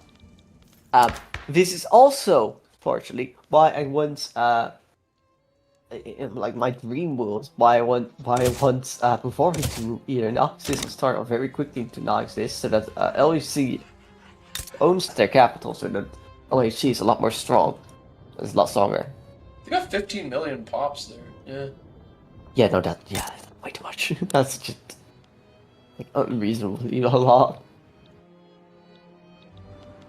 They are a puppet, of the Hellas company. Yeah, so they're basically they're basically Delhi. But they have way more pops. And they're on the coast. Like you could actually pull something off pretty easily as Shremaya.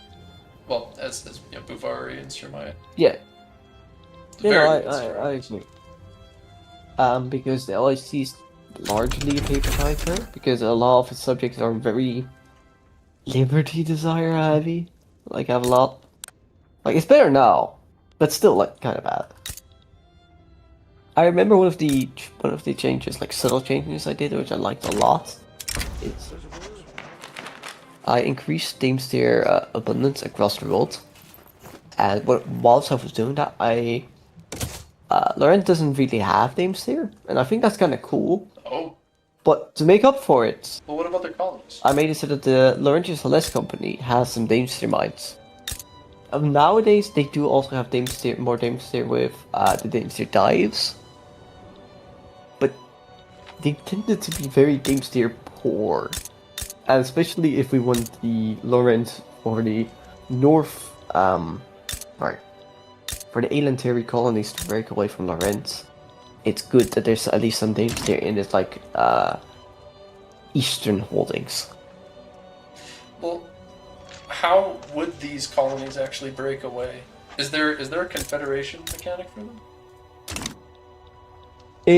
I think it would just be very much, it would have to be a journal entry.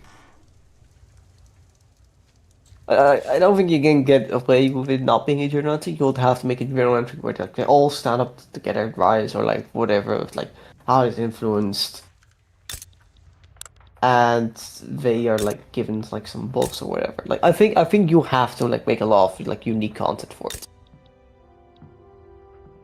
And the reason why this is one that's not very thought out is because this is like it's been like general saying. Like no real concrete plan. And if they break away, what is not meant to weaken Laurent a lot, it's meant to actually eventually strengthen Laurent, like America breaking away from the UK. I mean that weakened the UK significantly. It weakened them. But it's also encouraged a lot push eastward and into eventually more profitable and more exploitative colonies. So Laurent is going to Asia. They're going to lose the New World, and instead it's to conquer Nolkatep. So you get to. Well, I mean it would be French. There's no British in this. There's no real like the. No, okay, no, I have to disappoint you. Immediately. So, keep in mind, the project lead is British. Yeah. And he's writing a book. And from other British people, from what I've heard from it, is the Miria is very British. Anbennar actually as a whole is very British. Well, Anbennar is just, they're just your standard high fantasy humans, which just kind of means like Arthurian, like through Anglo-Saxon England kind of thing. Yeah. And like I believe like Agent Demira has like I'm not sure if they might have had like actual tea parties. Oh my goodness. Oh my goodness. But then if you don't want just like southern British people, well then you got also the northern Igawedi, who are northern English people. That's also why the capital, why Gawetan is very polluted. Oh. Okay, that's not why. But I've had people, like, I've had arguments with people before where people were telling me, like, oh, Gawen's the Russians. And I'm like, no! No, they're not! Look at them! Spend they 30 actually seconds. kind of are. It's like, you click, it's like, alright. Gawen exists. What's Gawen's capital? I'll be looking into you for. With people, they'll be telling me, they're the Russians, Joffrey. I'm like, alright, their capital, Gawenton. What is that? So, and then they'll be like, and they'll say, look at the Moors, the Moormen. You think the Moormen sound Russian? Look at his name. That man is named Caston. So here's the thing.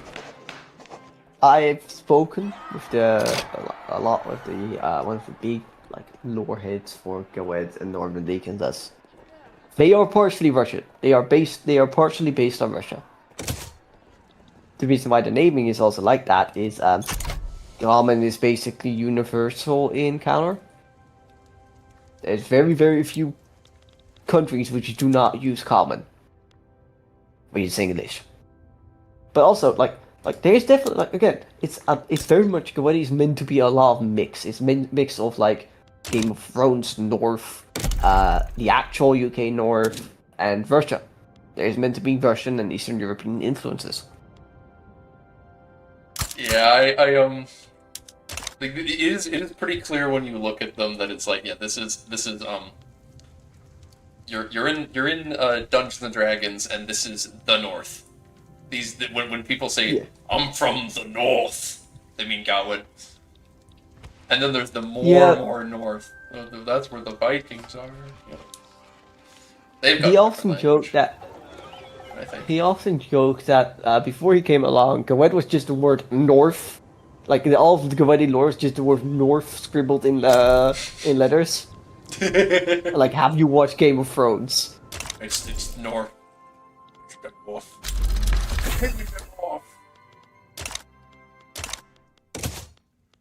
Military bureaucrats? What? I didn't see that before. Oh yeah. Wait. Why do you have that? What? I don't have it right now, but I. Why can you have it? Yeah, nothing stops me from taking it. There's just no one that wants it. But why? Can you have that? I am gonna go out on a limb and say that is a command thing. It's meant to be command because we got rid of Satocracy and then it made it all variants.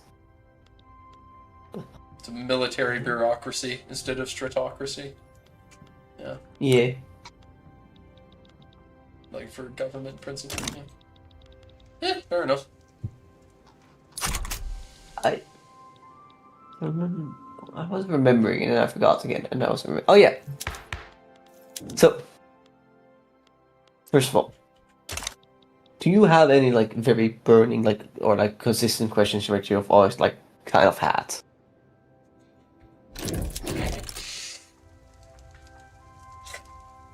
Oh. What happened to Zuko's mother? I don't know.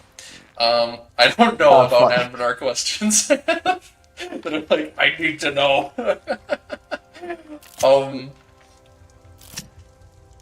Because they don't need to be like, I need to know, but like, curious enough.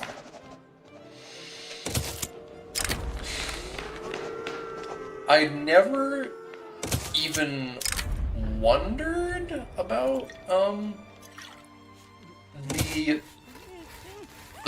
the gods much until I checked out the mod that adds the shadow plane and stuff for EU4, because that mod was very. It's confused me a lot.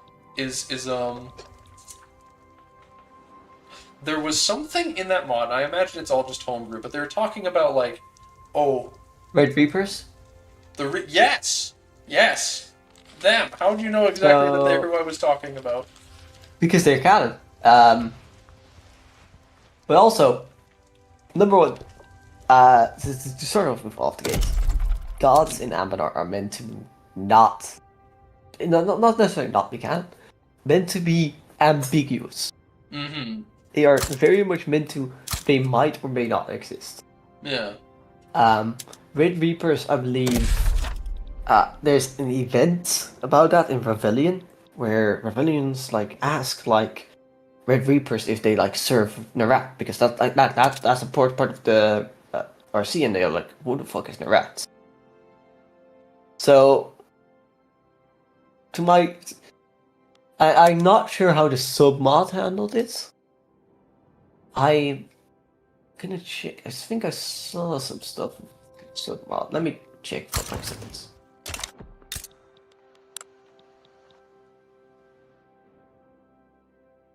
Yeah, it's also on the wiki. This is one of the things which is on the wiki.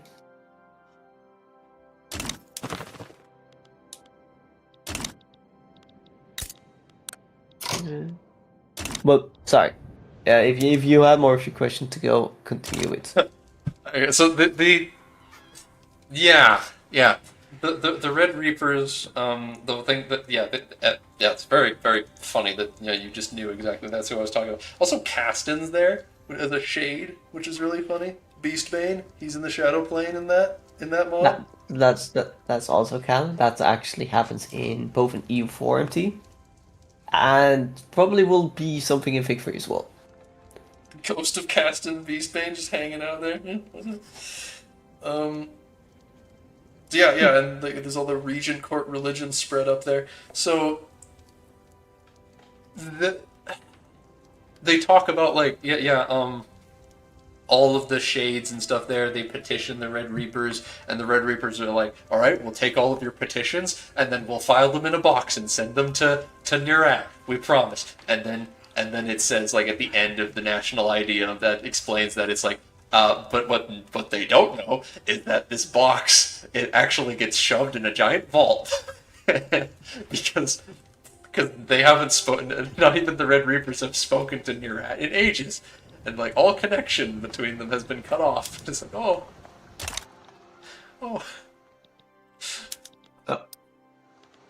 Like, they haven't that part spoken in a long time, is the idea. So it's like, that felt like it was... Yeah, and so this is the point of the question, is like, that, as you were saying, like, I don't know how it handles it.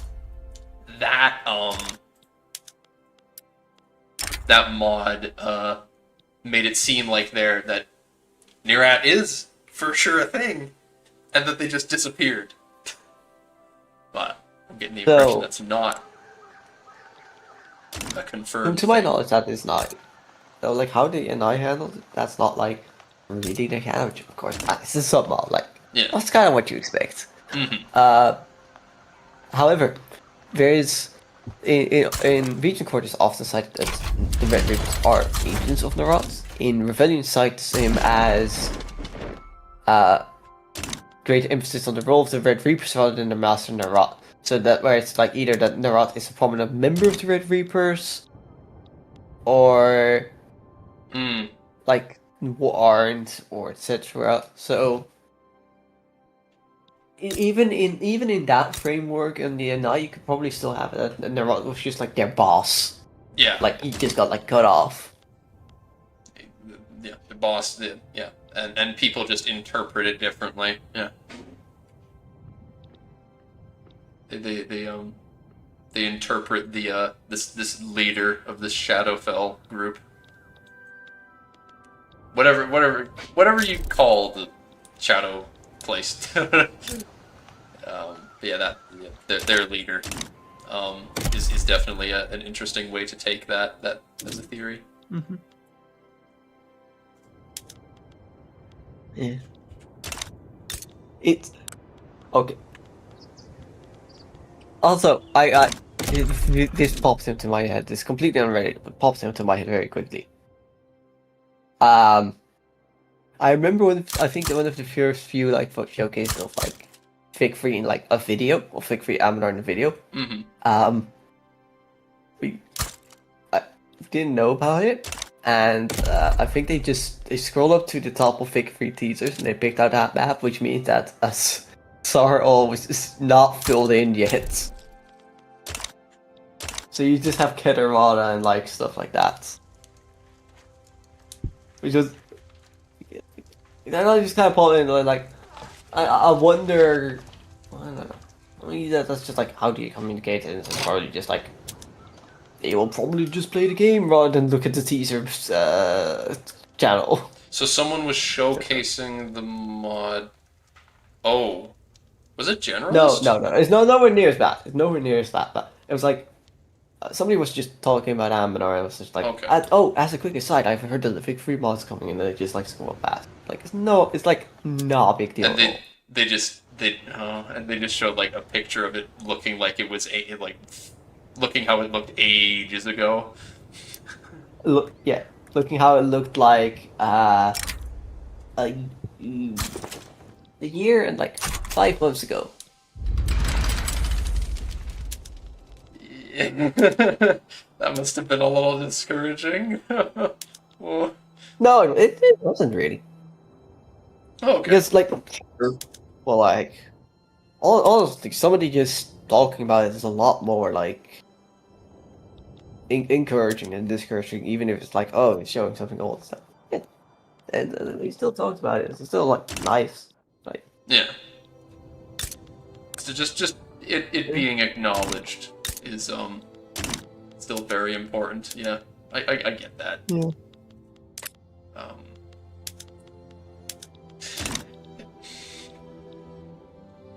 I also remember another somewhat funny thing.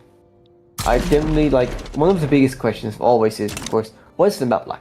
So I once took screenshots of the entire map, and it's pretty updated.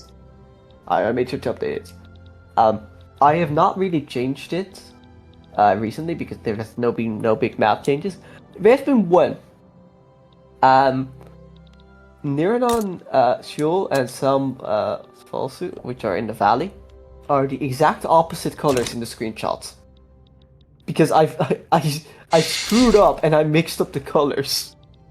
So and that's just like how most people like look at those tags on the map now. I don't think that's gonna go away. It's like, oh, it is meant to be those colors rather than the other way around. it's the dangerous thing with ever showing people something from a project is that you don't know, like if you when you show people something, that can often end up just being the way it will be remembered. Yeah. So that is the danger. Absolutely. And you also sometimes don't know that you've accidentally mixed up colors until it's until it's like 8 months later. You're like, well, fuck it.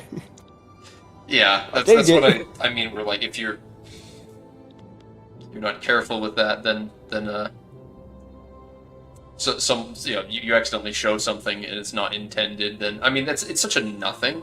The colors of the two people in the Clockwork Valley place is like, it's nothing. But sometimes if you show something, and then someone will get the wrong idea, and it's hard to take it away once it's in someone's head.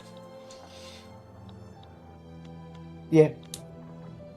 Yeah, very much so. I don't remember because I've talked a lot about it, but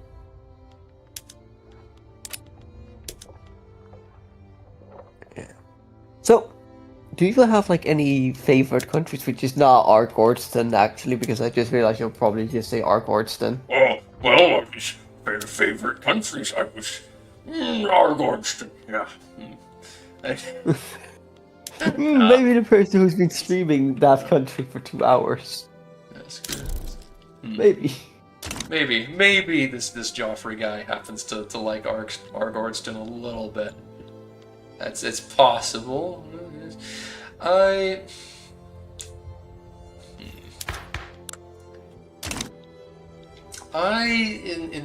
In this mod don't have enough experience yet, but in the setting, I guess. Who else do I like in the setting? Someone that isn't a dwarf. I like people that aren't dwarves. I promise. I promise. I really like. Thank you very long. Old Sun Cult. I like the Old Sun Cult people. It's sad to see Maquette gone. The Dasmatus people have been defeated. That's not. Wait, that's where they are. I'll be real. You're one of 2 people I know who I think have mentioned Maquette out of their own free will. And one Oh. person is the maquette guy who is really obsessed with maquettes. I like them. They're one of only 2 old Sun cult tags on the map, and they're all stuck on an island, and they pirate people and stuff. It's neat. And they're very, very, very anti-slavery. In fact, like I think literally nearly everything is about anti-slavery. But anyway, sorry to interrupt you. Oh jeez. No. No, don't start the secession movement now. Come on. No, it started. Damn it. I just want to be able to integrate this land. Now the secession movement's gonna start while I'm at war. Yeah, that's very, very ill timing. Yes. And now my international trade is doing less than well.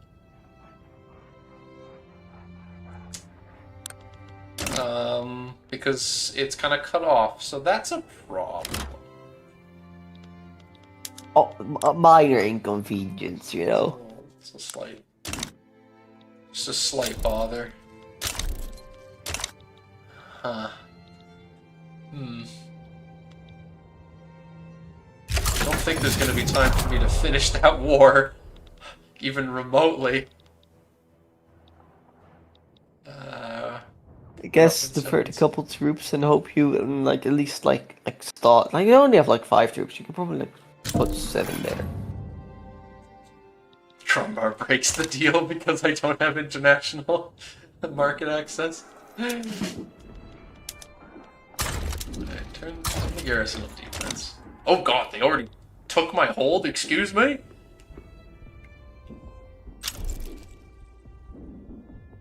Oh, my guns are gone! Are they using some mobilizations? No, it's that my guns are gone because I guess the market decided to import all my stuff from the international market. That's bad.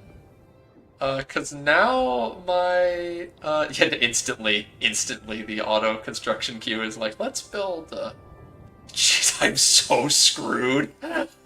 Well, that's one way to see this game end. Just middle of war, international trade explodes because of succession. Well, fuck. Yeah. Conscript all the irregulars. All the entirety of Dwarfall will march. All because the goddamn Overclan rose up. Why? It takes forever to integrate them, so I can't integrate them before they revolt. So you need to put at least one revolt down.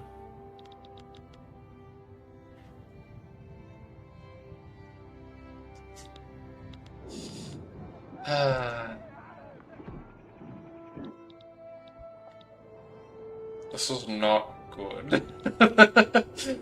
This is less than good. Maybe even less than ideal. My test game went better than this. This is weird. Oh, that's not how this is supposed to go. It's all one front now. Well, at least that makes your military more organized, you know. Yay! We have lost half of our Ordsun hold.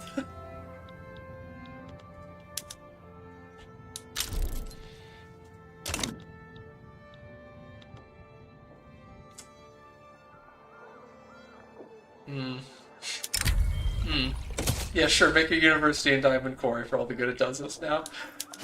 Everyone on defense! You know what? At least the people who will conquer the lands, they will at least have a bit more literacy. So, a bit I'm more at innovation. 37% literacy. I've got way better literacy than everyone here, except for some reason, the Obsidian Legion.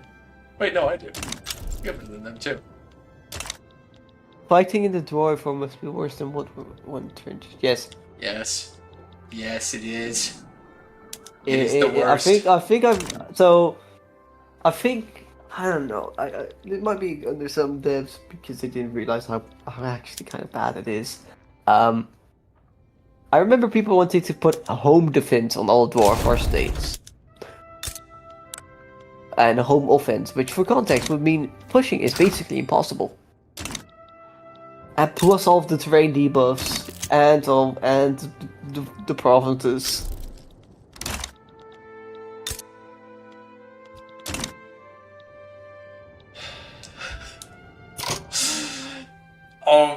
Yeah, the home defense thing is applied to underground stuff in that other mod, Exether. So Yeah. yeah, it makes it a little insane there. But that I guess is how my attempt at Ordsun ends. It went so much better last time too. No. You know, It's all because it'll always be next time. It would have worked out if I just let them revolt. Next time I would definitely just stop trying to suppress the revolt so much, let them revolt, and then try to suppress it as much as possible, so that I can try and lock down control of the region. Wish I could just. You basically have to kill them twice. Yeah, probably need to fight them in 2 revolts. Yeah. Which, of course, like it makes sense why they revolt so much because. What are Ordsun laws again? National supremacy, same heritage only. Yes. Yeah, all of those pops are like tier 1 acceptance. The only goblins that we like at all are, or even, the humans. No one. We don't like anyone there until they convert to our religion. And even if when they convert, they're like still like tier 2, I believe. Yeah, exactly. Interestingly,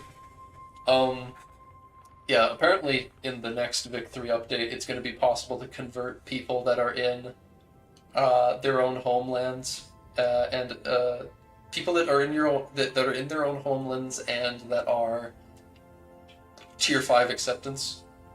If you use the decree for enforced national values, so that would help a little bit with me trying to manage this area, but still. Yeah. I also really like those changes. It can also help with lag. Yes. So many good. Okay. Do you want to know anything about performance behind the scenes in Fig 3 Anbennar and why there's worries?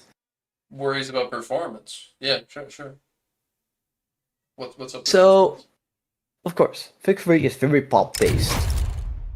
Not only do we have higher population, there's also a lot of like pop performance cost goes by like each new job. Hold on just a second.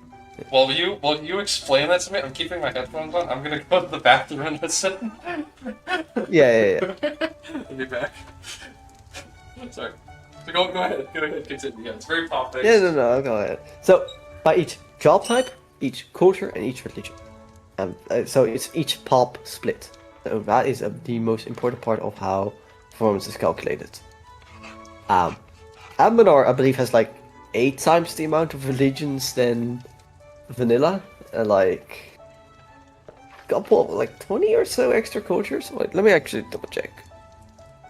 It's a lot. I know it's a lot. And we also added another pop type, which is magic, because you cannot not have mages. Like, you just don't. You just have to make mages a thing. Which is why it's definitely a worry. Because there's a lot of like very small religions which actually have a very outsized impact. This is. I'm gonna see if I can find concrete numbers.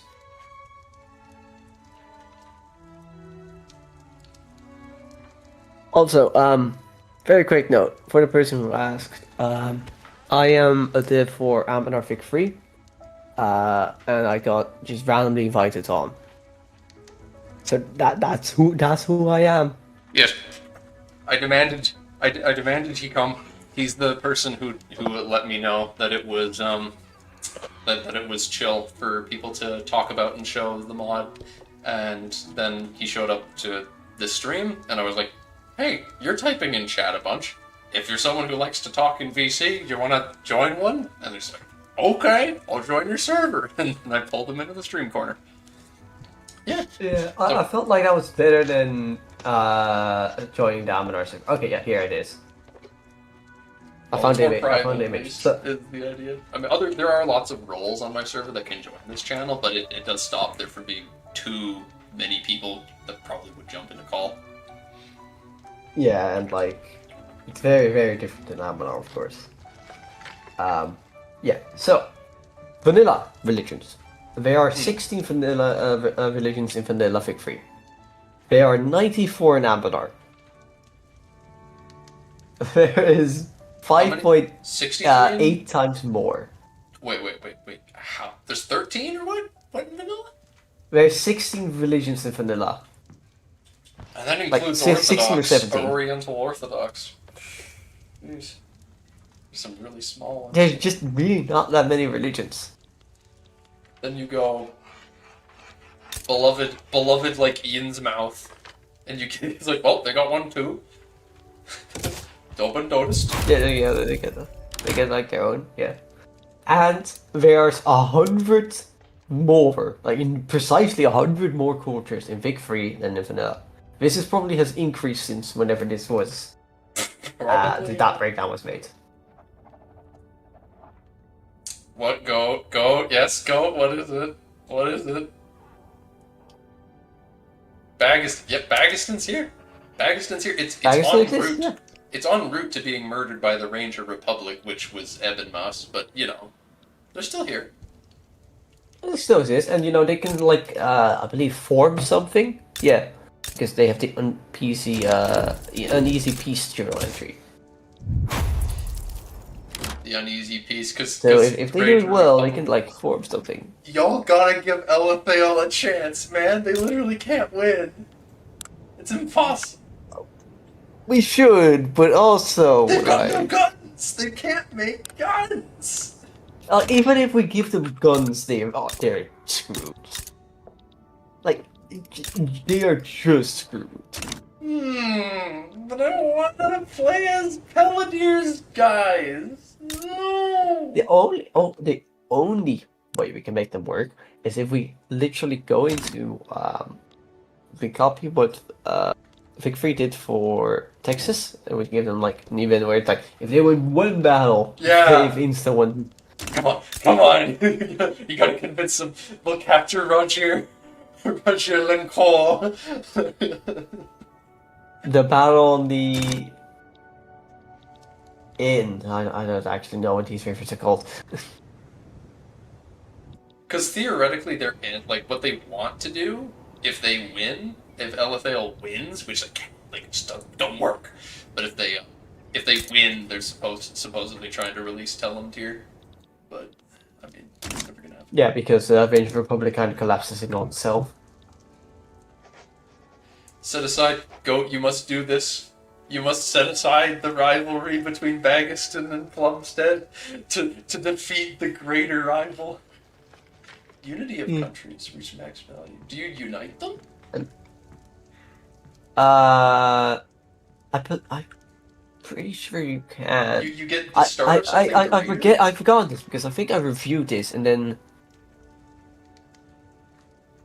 Or I think it's just how it helps. Yeah, there's there's a nation formation called Stedsland.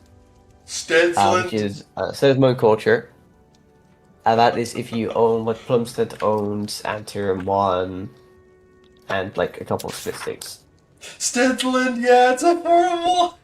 Also, the Rune Cliff So if you read the navigation, we can, and I believe the journal entry just merely helps you. And then there's Horizona. Then there's Rune Cliff Federation.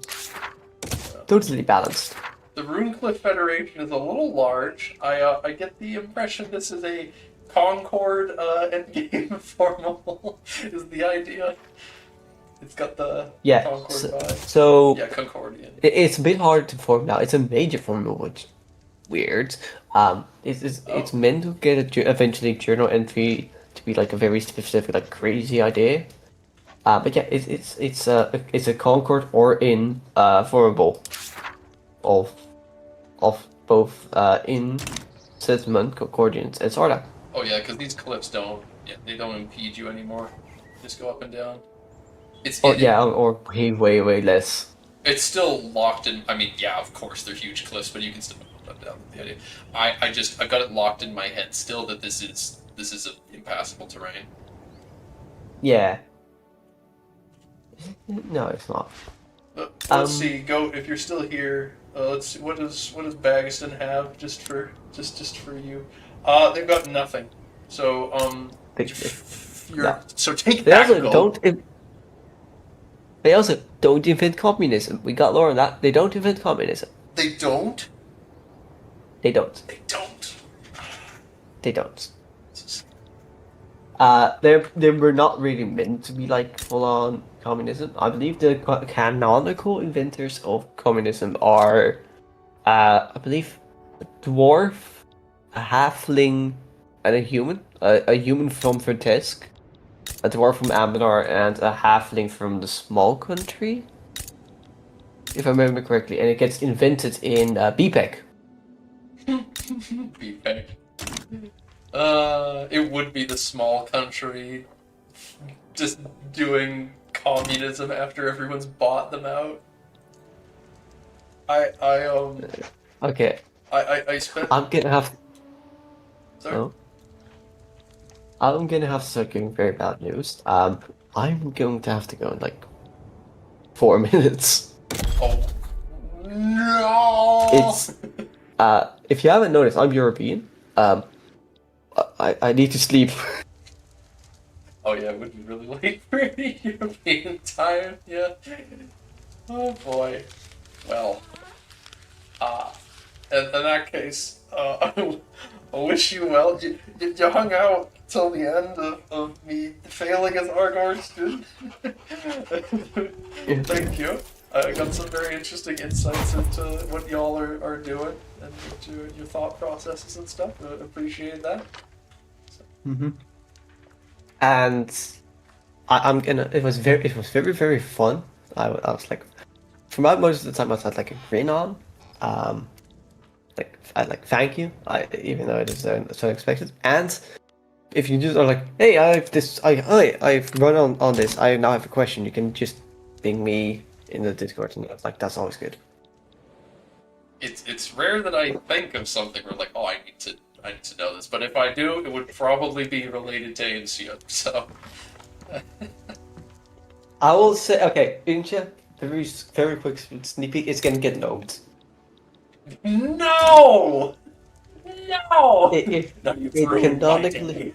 it canonically gets gnomed. What? God damn it. Yeah, but the Krakouchan kobolds do good. Well, good for them, I guess. They're just freaking gnomes. Yeah, gnomes. There's like 5 of them in total. Look. Sometimes you gotta look. Apparently, the gnomes are based on the Dutch, and Canova Will is based on Indonesia. The gnomes are based on the Dutch. It makes no fucking sense as a Dutchman. It makes zero fucking sense. It's literally just because haha, Dutch is funny, silly English, language. It makes no fucking sense. But apparently, entire planet. But you know, also actually, another side fact. You can see the clothes the gnomes are wearing, the blue clothes. That is actually based on IRL, 20th century or 19th century Dutch clothes, which mostly fishermen wore, or farmers.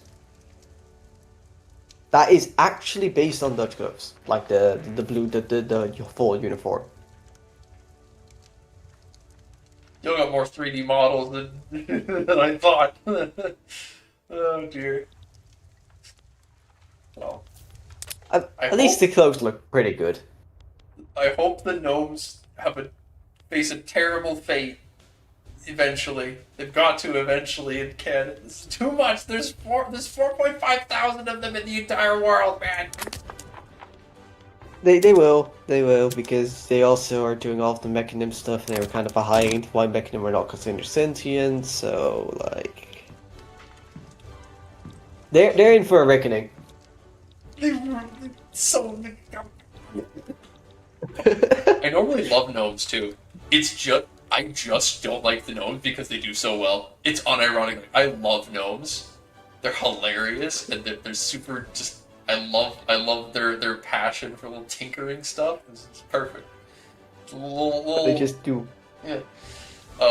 They just do way too well. They do. Anyway. They do. They do. That's the problem. Yeah. There was one nation which does way too well, and the other like Tyrarchy exists, and like you all the other sleep, man. What are you still doing here? Oh yeah, sorry, I was going to sleep. Yeah, sorry. We can talk about that stuff like that another time. Yeah. Yeah. Gonna kick you out of here. Good night, everyone. Goodbye.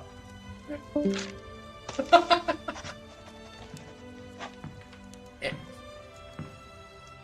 Oh goodness. Well.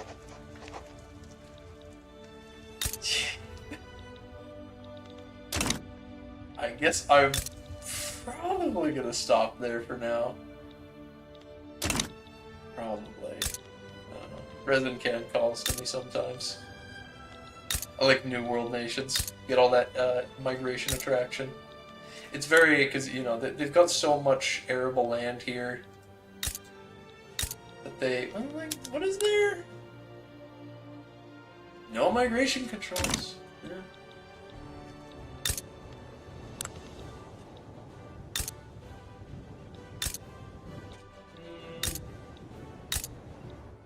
Do you have anything, like, really good for resources? Like, there's some Dames tier there. Yeah, they got some Dames tier. But really, I guess if you're playing Resin Can, your destiny lies in expansion, I suppose. I didn't check. I don't think they got a formable. That is a lot of authority. I like that. Yeah, no nation formation. X-Guard.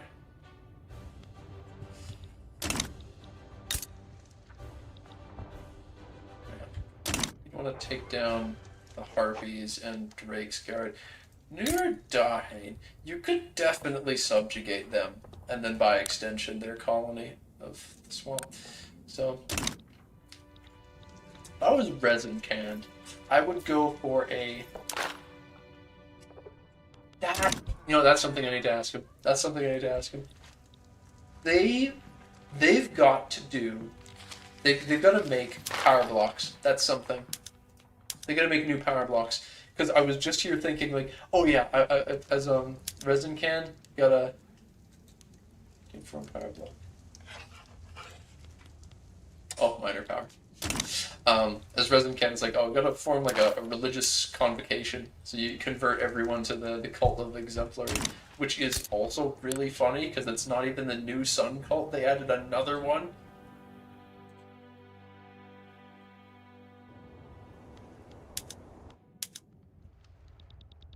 They had to add another Sun cult. Yeah, I would totally do cult of Exemplary religious convocation and then convert all of my subjects to it. Yeah. I like that the FI are still around. That's cool. I mean, they're not playable, but well. With that, I will end this stream here. I'm not gonna start another game already. I mean, I might end up playing a little bit, but I've got other stuff I really should be doing. Yeah. So for now, I'll bid you all adieu. Thank you all for watching. and I hope to see you next time. Bye-bye. Bye-bye. Bye-bye. Bye-bye.